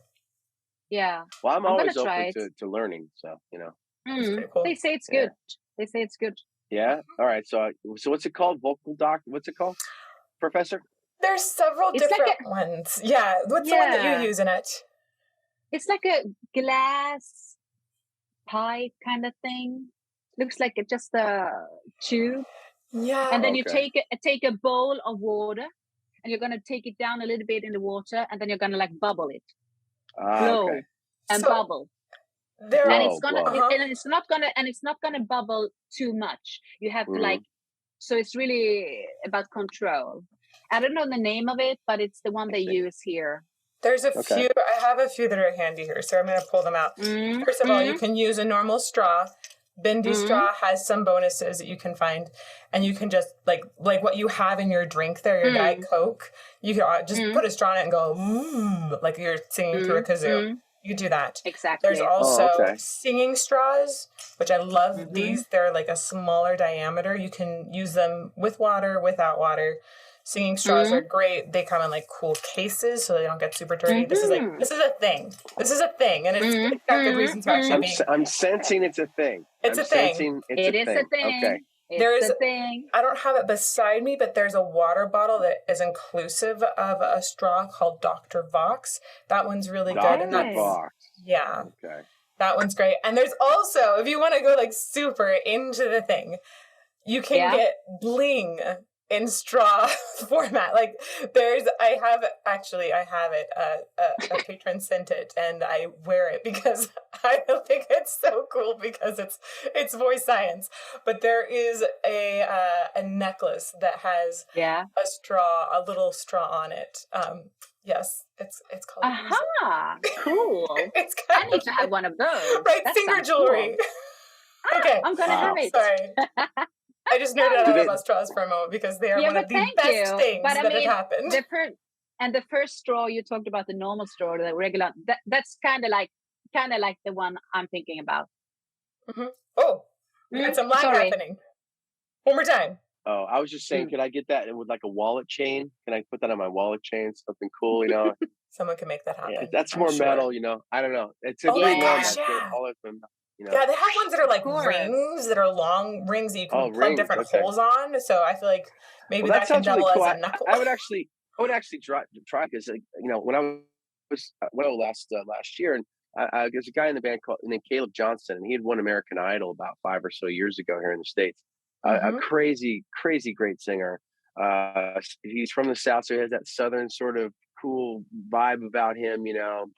But he can hit all those high notes, a lot of head voice stuff. And I never really did a lot of head voice stuff in my career. I was always a chest singer, body singer kind of guy. So I would carry all that weight up there to those high places. And do it well. Of course, you know, I got a lot of, thank you, but I got a lot of props from people like you and other singers. I mean, but for me, it's like, God, it's just killing me. You know, I'm like, I'm getting old here. You know, but yeah, there was some nights where the cool thing about being a chest singer is that it doesn't matter actually how I really feel here, because nothing. This isn't really where I'm singing from. It's all from here, you know. So it's like, yeah. So I'm supporting all these notes. So you know, that's kind of probably why, you know, listen, kids, do what I say, not what I do.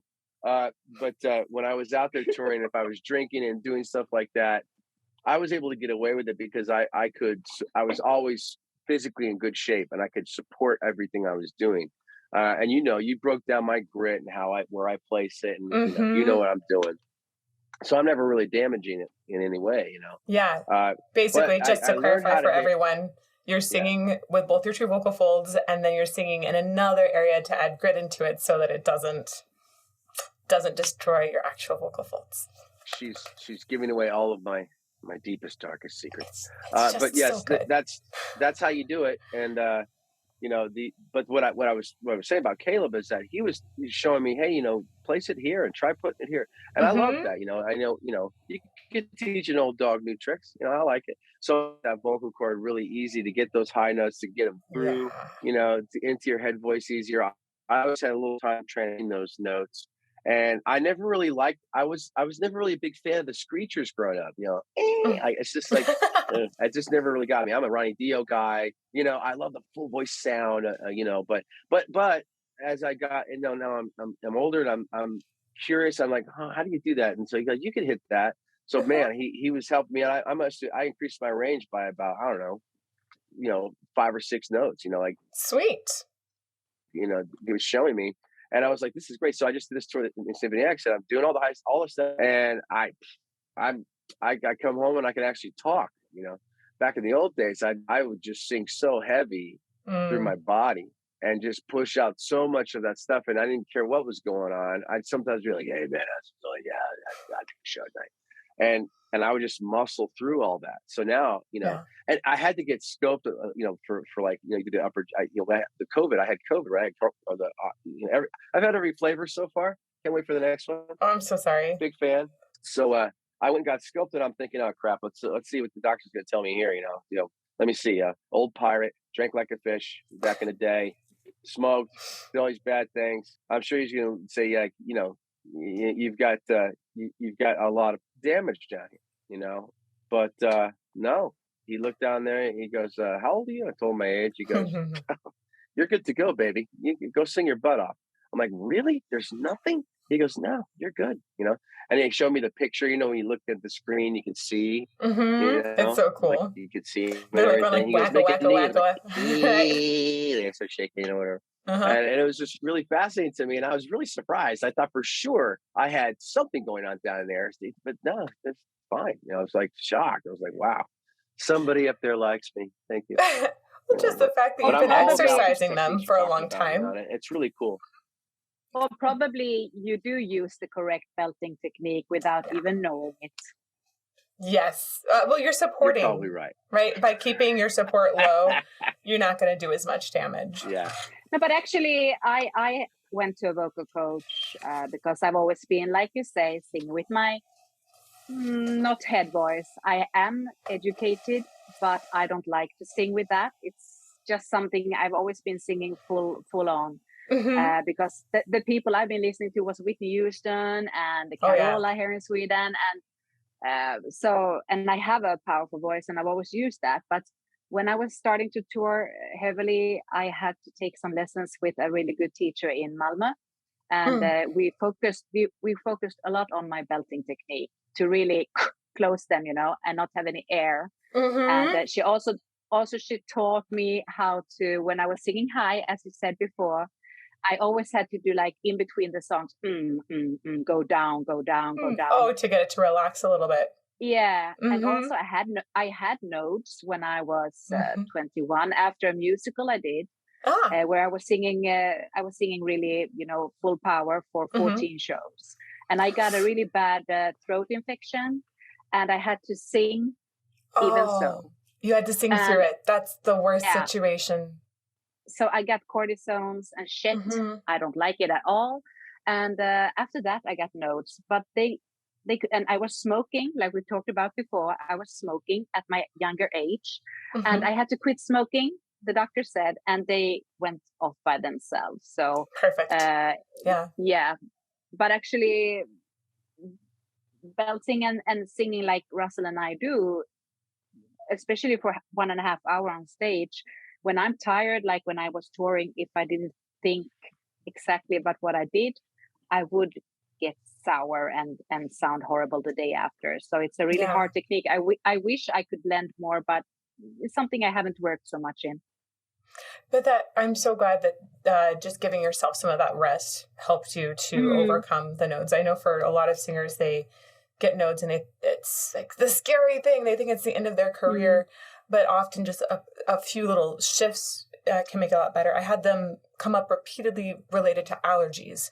And so we had to make some shifts. I had to get some allergy medication and immunotherapy in line, and worked with some great voice teachers through that as well. And and now they don't bother me. So actually, I went to this, I don't know what to say in English, logoped, you know, who teaches you to speak properly. Oh, it's just a speech pathologist.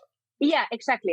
Because when I was young and I was like talking really high pitched all the time, kinda.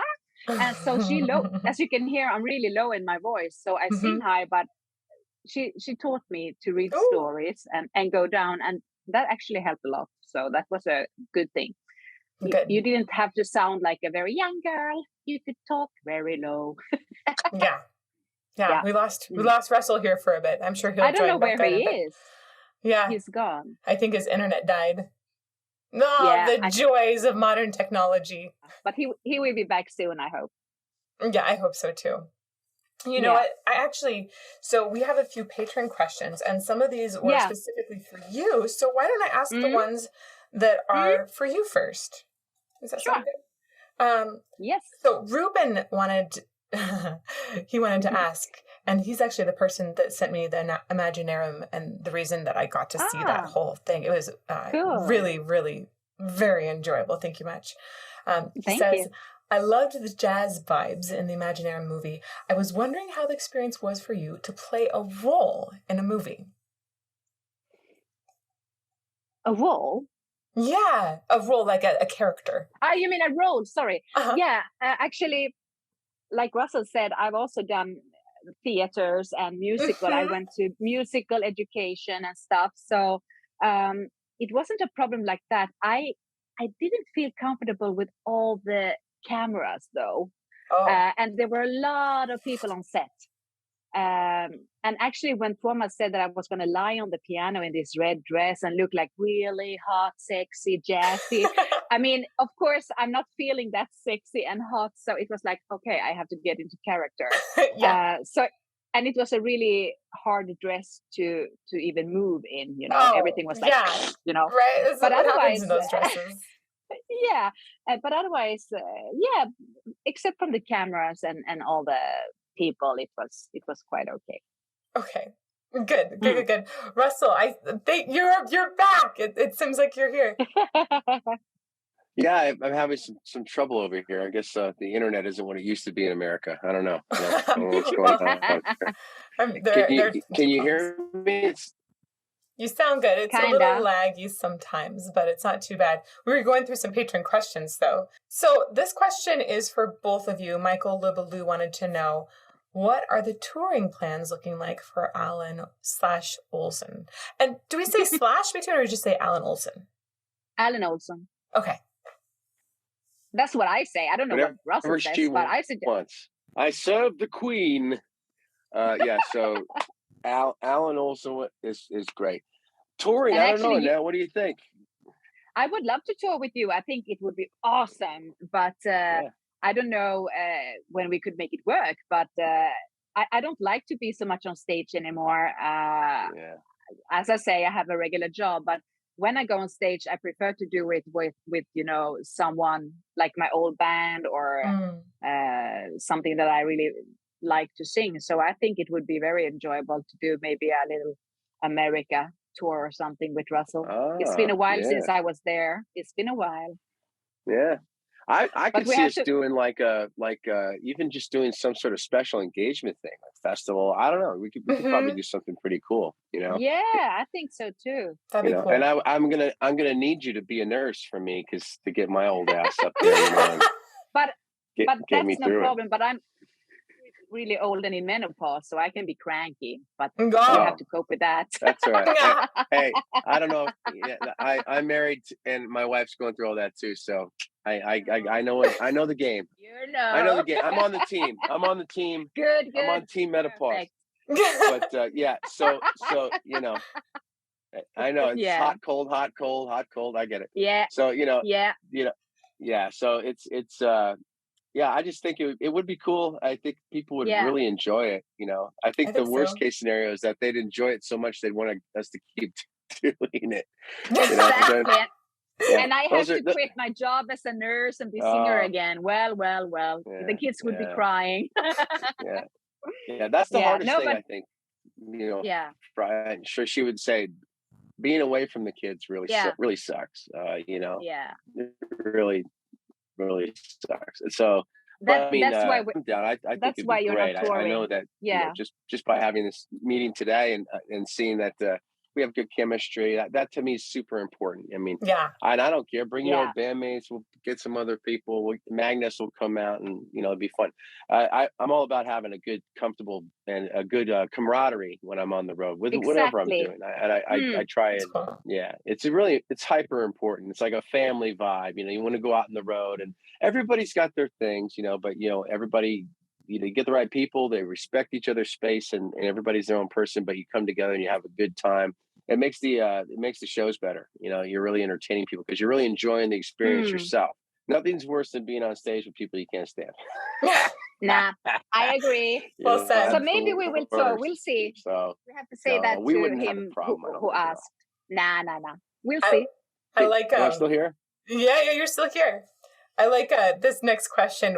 I guess this is going to happen with the tour. Is we're going to, you know, hopefully have some merch. So Quirky Uncle Dave wanted to know, you've both had long careers with various bands, solo projects, and collaborations. What is your favorite merch item you've seen over that time, whether from your own projects or from a group you've guested with? And what unique merch item would best represent Allen Olson? It's a good question, right? My. I know. That's a really good question. I know. I love it. Oh. So what kind of merch? What's your dream merch for Allen Olson? What do you got? I'm thinking hard here. Maybe like a beer glass or something. Would that be fine? A skull. I mean, Yeah, like I mean, I like wine and beer, and yeah, I think maybe a cool beer glass, because I've gotten some cool beer glasses when we were touring with Nightwish from, when we came to where they had a beer factory. I have them in my. I haven't opened the beers, and I think that's with your name on or something, Yeah. So maybe Allen Olson as a beer, or a whiskey, or a glass for me would be cool. Oh, I like that. I think Russell looks like he's frozen again, probably having that internet thing. Oh my God. Maybe we should suggest that skull he had in the background with the rum. Yes, exactly. We decided on your merch product, Russell. Yes. Yeah, the skull. There we go. Yeah, but we do the skull with some good beer or liquor or something, and Allen Olson, and some really metal kind of skull, Yeah. Maybe some gold in it, because I'm like a gold lover. You are gold. Yes, I love bling and I love gold and bling. You need that straw. So you are a pirate. You are a pirate after all. I am. Everything in my home is gold. I'm gonna have to buy you a golden oboe and send that over to you. Yes, or I've always asked my crew in Nightwish if I could have a gold blinged microphone. I never got it. Oh, I was not? so disappointed. Ugh. I don't know. They didn't like that kind of shit. I love it. Yeah, we should make sure you have a gold microphone. We got to do stuff. I think a skull with like gold. I don't know, something cool, like gold roses and thorns all wrapped around it. Something like that would be kind of cool. A glass bottle. What do you think of that? That's going to be our item. I love it. Perfect. Perfect. All right. I like it. GL Schmidt had a question for you, Russell. First off, Mr. Allen, I hope you continue to do the Trans-Siberian Orchestra shows. You are always a highlight. Mrs. Olson, it would be awesome if you joined him. So we got a little bit of voting for that. So both of you have been around for a while and have participated in numerous projects. What is the one song or one album, if it is easier, that you would put out there and say, that is me at my best, or this is what I'm all about? I love this because some people will be familiar with one of you more than another, or vice versa. And if they want to dive into you, where you feel like you have had at some point so far your best, could you point us towards a song or an album, both of you? You can start. Everything I've done is amazing. But cheers to that. Love it. That's a hard question to answer, because like I was saying earlier in the interview, I'm all about the song. So whatever the song is, that's where I'm at. So whether it's my best or not, I don't know. That's just where I'm at in the moment that I'm doing it. And then I've done so many different types of things. It's hard to say, well, that's me, because it's really all me. It's just a different version, because that's what the song is asking me to do. Like, I'm a real slave to the song. I really go, 100%. I never phone it in. Not a single recording I've ever done, I've ever phoned it in. I give everything I have, and I'm really digging into what it is, So I can't say, we can all probably, and that would agree. There's songs and things we've done where we really feel, that's my favorite song. But it's not because of my performance, really. It's really because I really like the song. That's a good song we did. That's kind of where I'm at. I mean, like, if I would point people right now to something with Symphony X, I'd say go listen to Without. Kind of has everything, and it's got the for vocally, it's got the range, all this other stuff. But it's a really good song. I like that song. Is it the most technical thing I've ever done? No. Is it the most emotional thing? It's close. But I mean, in Journal I did a song called "All on the Line," which is about my daughter. I have a child who's on the spectrum. She has autism, Asperger's, and so that was more of a very personal version of personal expression through that song, which is kind of getting to the core of who I am as a father and as a man, as a person. So and the production one on the album is different. It's more glossy, but the acoustic version, is just me and the guitar, and that's really kind of, you want to dig into what that is. Come on and shine your light on me. I need a friend to help me see. Every time I open my eyes, I know that I don't want to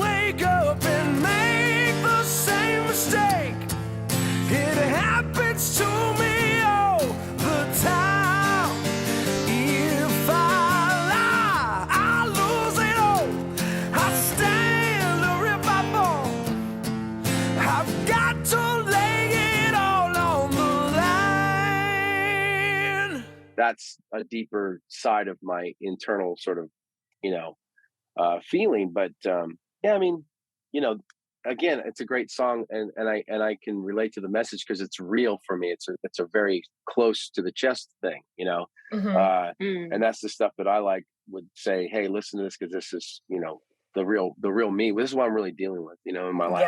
Yeah. And I just wrote another song, actually. It took me 4 years to finish it, about my daughter, and I haven't released it or done anything with it, but I'm really into, not to bring up all this stuff, but for those of you who don't know, I was involved in a really bad accident on tour with Adrenaline Mob, and I had a really bad experience, and I had post-traumatic stress disorder for it was a really horrible thing. My bass player had died instantly in the wreck, and my tour manager later from her burns had died in the hospital. And so, I went through a lot of years, this past 5 years have been really rough for me. I come to a point too, now you can relate to this, I didn't want to do it anymore.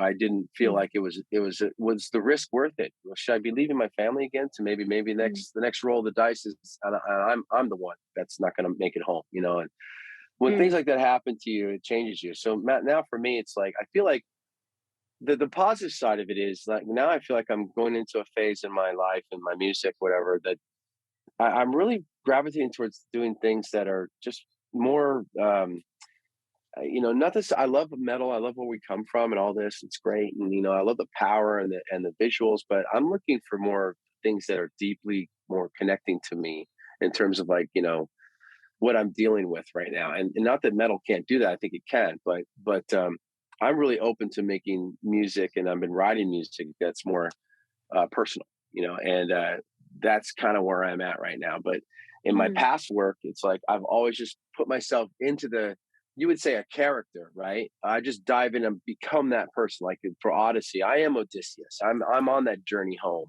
I remember going from California to New York, and it was 20 years, and I hadn't been there. So there's things I could pull on to relate to, but it wasn't me really. It's just this character. So all those things that in the past I've always done have been sort of taking a piece of something in my life and applying it to this character, but it's really not who's doing that me. So that's where I am at now. Didn't mean to veer off, your original question, but that was beautiful. Have you done a solo album, Russell? Sorry if I asked if you have done that. I did one about 150 years ago, before electricity. 15 years ago. It was called Atomic Soul, and it was just a real collage of styles. It has a blues thing and a prog thing and a whatever. It wasn't a well thought out project, but it was real stripped down. There's no reverb on my voice or anything. It's just super raw, and that's what I was going for.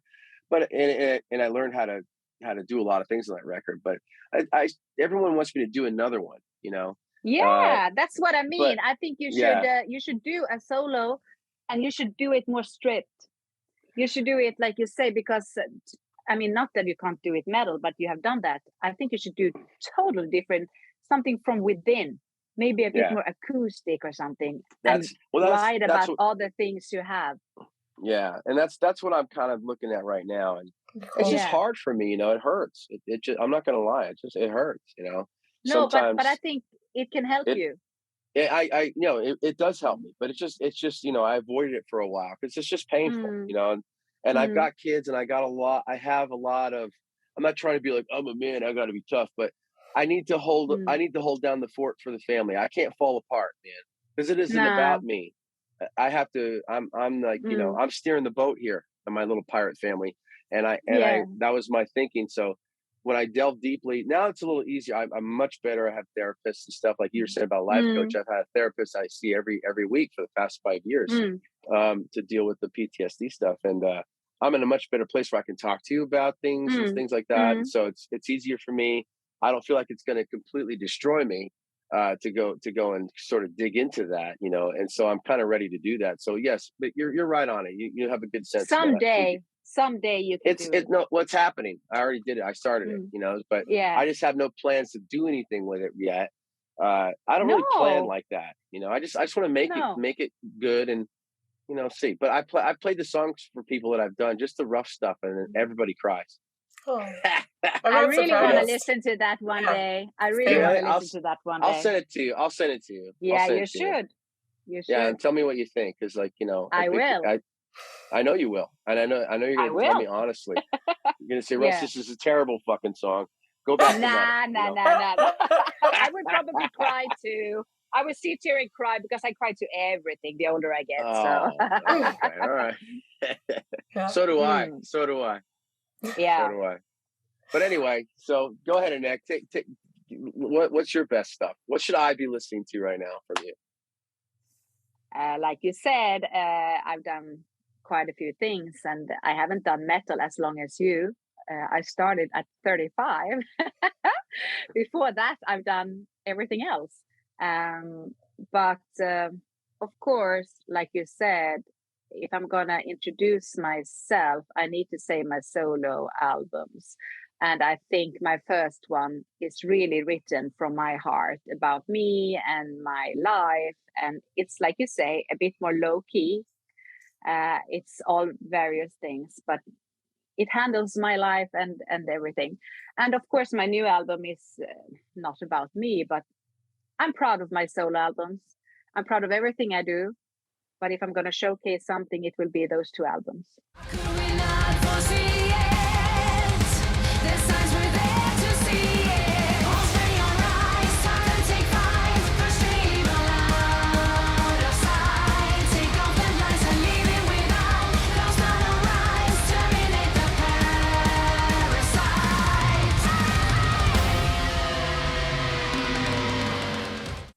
I love that both of you go back to the things that I feel like are the most personal. Yeah, but it's because, like Russell said, if I'm just going to say it shortly, that when you do someone else's songs, like I've done mostly, someone writes the songs, you go in and you sing it. Of course, I sing it with what they want, and I try to be that character. But my own songs, and actually I have one song in my latest album that is about my father who passed away in COVID, and I could almost not record it. I'm so sorry to hear that. And I will never sing it live. It's deeper to me to sing my own words, of course, because I have written them. It's not Magnus' words, it's not Johnny Limatainen's words, it's not Tuomas' words, it's my words. So it hits harder. And of course, it's a special feeling to sing those. It will always be precious.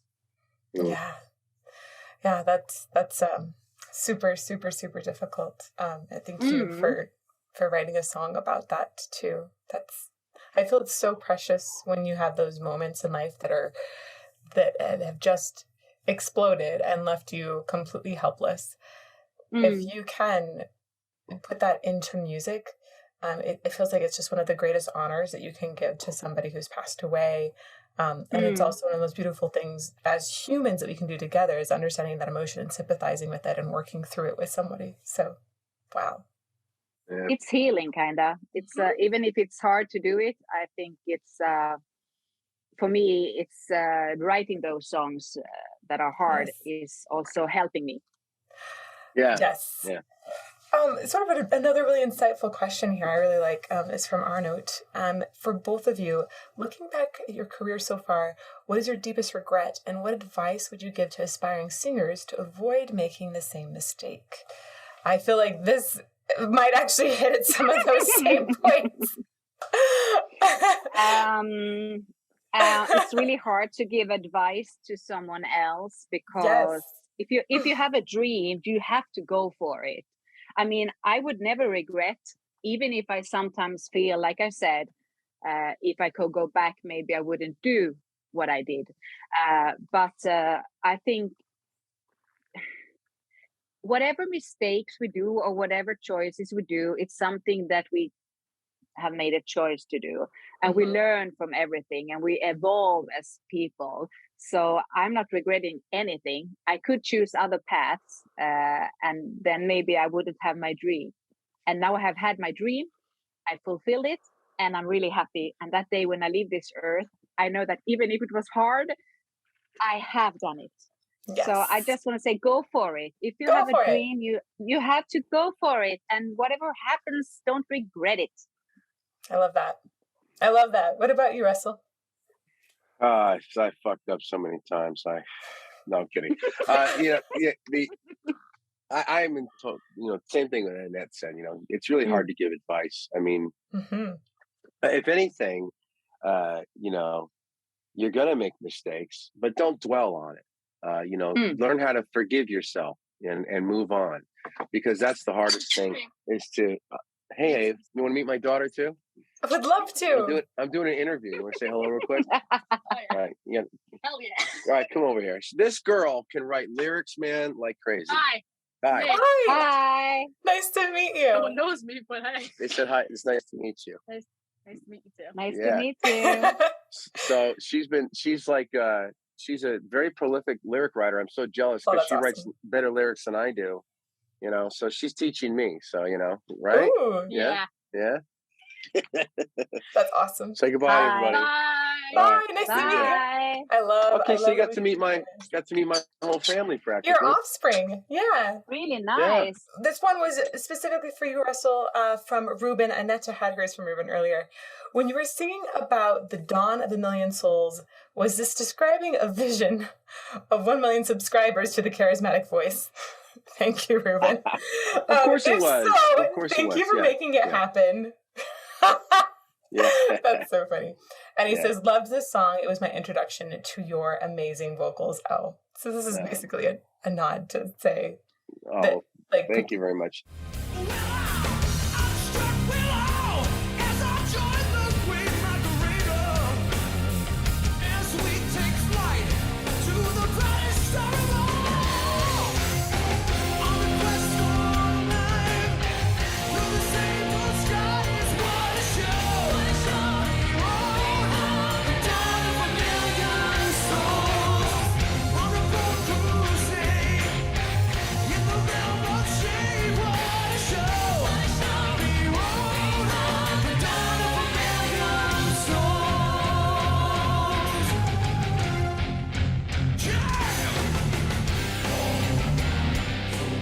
My daughter loves that song too. Actually, that's her favorite that I ever did. Honestly, so that's pretty fascinating.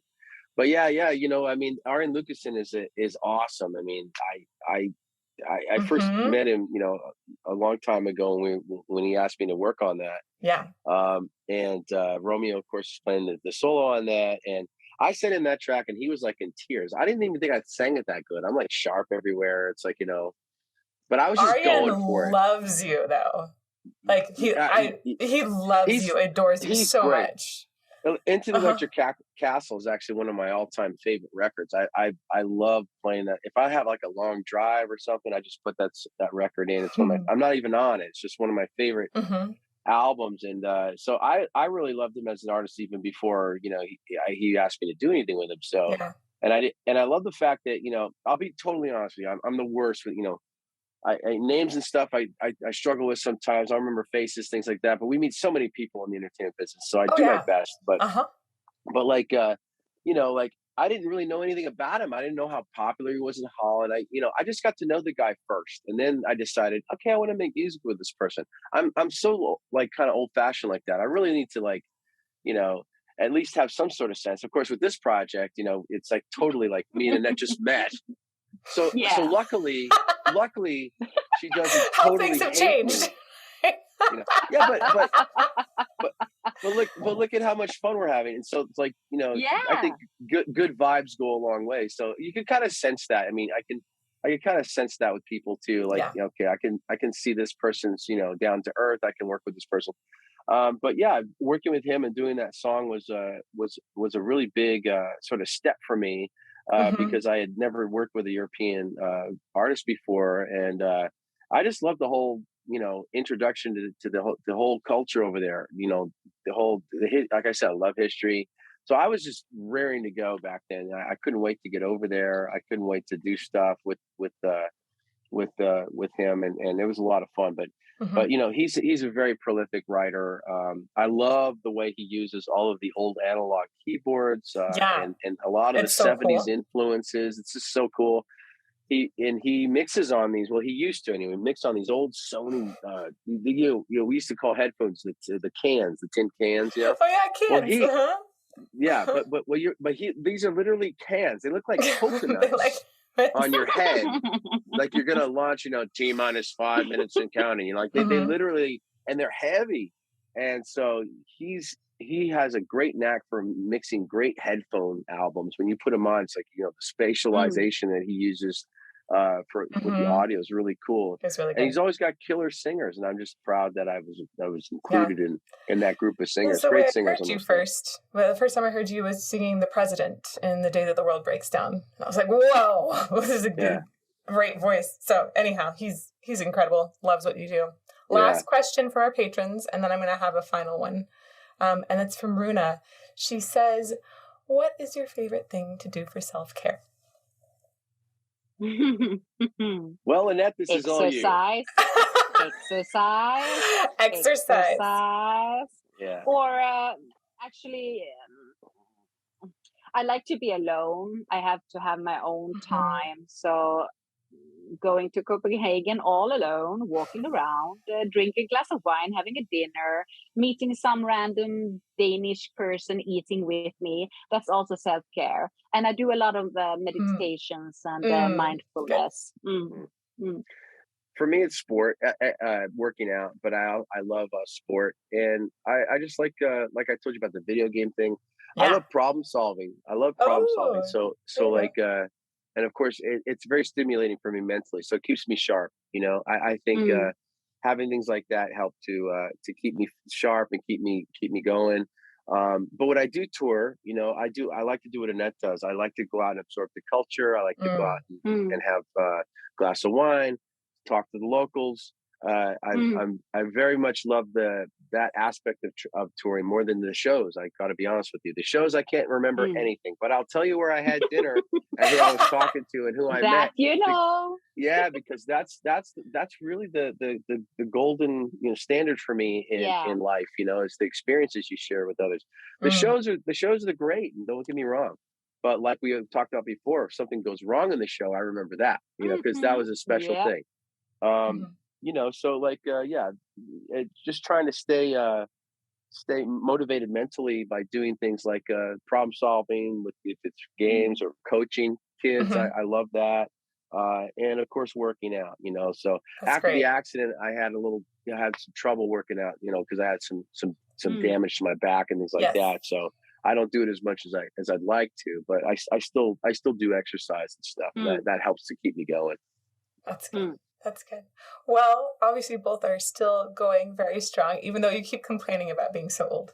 Because, right, Army of Dreamers, this is coming out on September 9th, correct? You didn't trust anyone for as long as you can remember. Surrounded by their voices, whispering lies.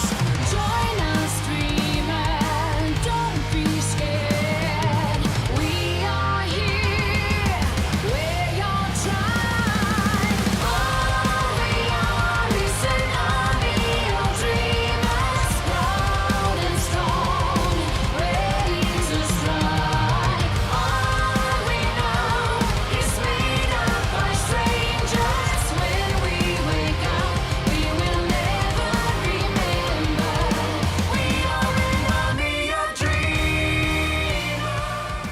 So my final question for both of you is, how can we all support you the most? I'm assuming go buy your album. Where should we buy your album from? Like, when those things are sold, how does that money get back to you in the best way? Because we know not all platforms are equal.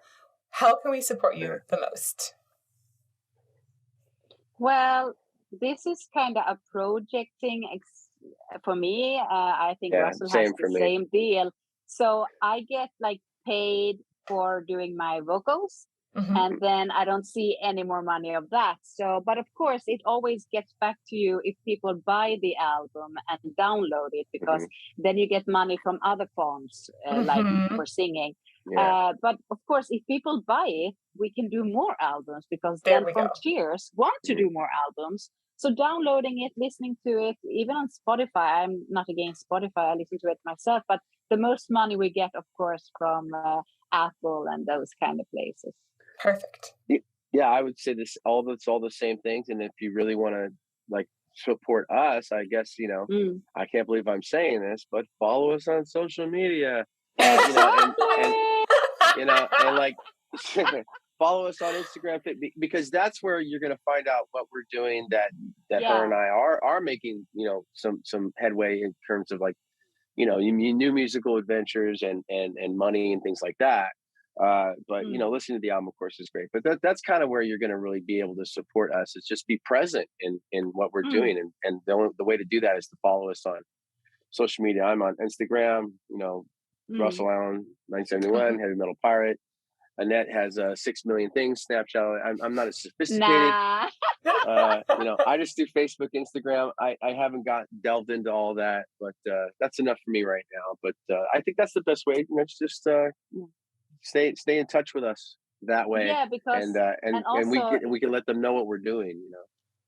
And also, if you like our YouTube videos, what Russell and I do, even in our other things, and if you want more of us, the record label would like to have us on more things, which means that you can hear us more in every aspect, not only Allen Olson, but maybe Russell with a floor on an album. But it's really important to show love. Yeah, it really. Yeah, she's right in the comments and just the YouTube views, things like that. Yeah, and thank God she's in the videos because at least there's somebody good looking in the video because I'm just an ugly. No. And I'm just a small little pony, with a pirate beard, and she's like a goddess, and I just, thank God for that, thank God. Yes, you are. Don't sell yourself short. You look great. It's actually because it was a professional fixing my makeup. I always have a professional. They put some like white filter on me. I look like a ghost. I had just gotten home from the beach. I was on vacation for a week. My guy had a tan, the whole thing. I'm like, I'm gonna look great in this thing. And then I see the video and I'm like, I look like a ghoul, and she's just like golden shining. It's just kills me. It's great though. Yeah, but I think it's great. It looked really good. It did look good, really good. Well, cheers to you both. Cheers. I know we didn't talk about our tea or our drinks this time, but I know everybody has a beverage of sorts. So cheers to you. Thank you so much for the time. Cheers. Thank you for having us. This was fun. And thank you for having this platform where I could finally meet my partner in crime over here. She's awesome. Oh, thank you. The same. Yeah, but it was really nice. Great. Yeah, thank you. Had a good time. I appreciate your time so much, and I just hugely appreciate your stories, the personal aspects you've given to everything. So thank you. Maybe you wanted more like vocal technique stuff. I'm sorry if you didn't get that, but it's a conversation. Wherever it goes, it's the right way. Yeah. Good. We touched on a little bit of that, so yeah, we did a little bit of that. Little sprinkles of vocal technique in there. Along the way. But I'll say this to close, right? And I kept saying this. I think my overall theme is, singing isn't really about the notes. It's really about what your emotion is and how much you can make the message. You can communicate the message to the listener. Great songs. Yeah, singing. It's. I would tell your listeners and stuff. Don't stress so much about how perfect you're singing the notes and things like that. Don't stress, but try to find the emotional connection, and you'll be surprised how well your voice will respond. Because stress, of course, will you can't sing if you're stressed. When you're stressed, you tense up. So as you relax and you understand and you kind of feel what the emotion is, it's just going to come right out. And that's really what singing's all about. If I could give any sort of, that's not a, professor, that's not a technical sort of thing, but it kind of is. I mean, everything is based off of that. If you cannot, it's like the core, if you understand the message, the vocals will fall in line. Yeah. I love that. Let's cheers once more to that. Yeah. Cheers. Thank you. To the message. To the message. To the message. Awesome.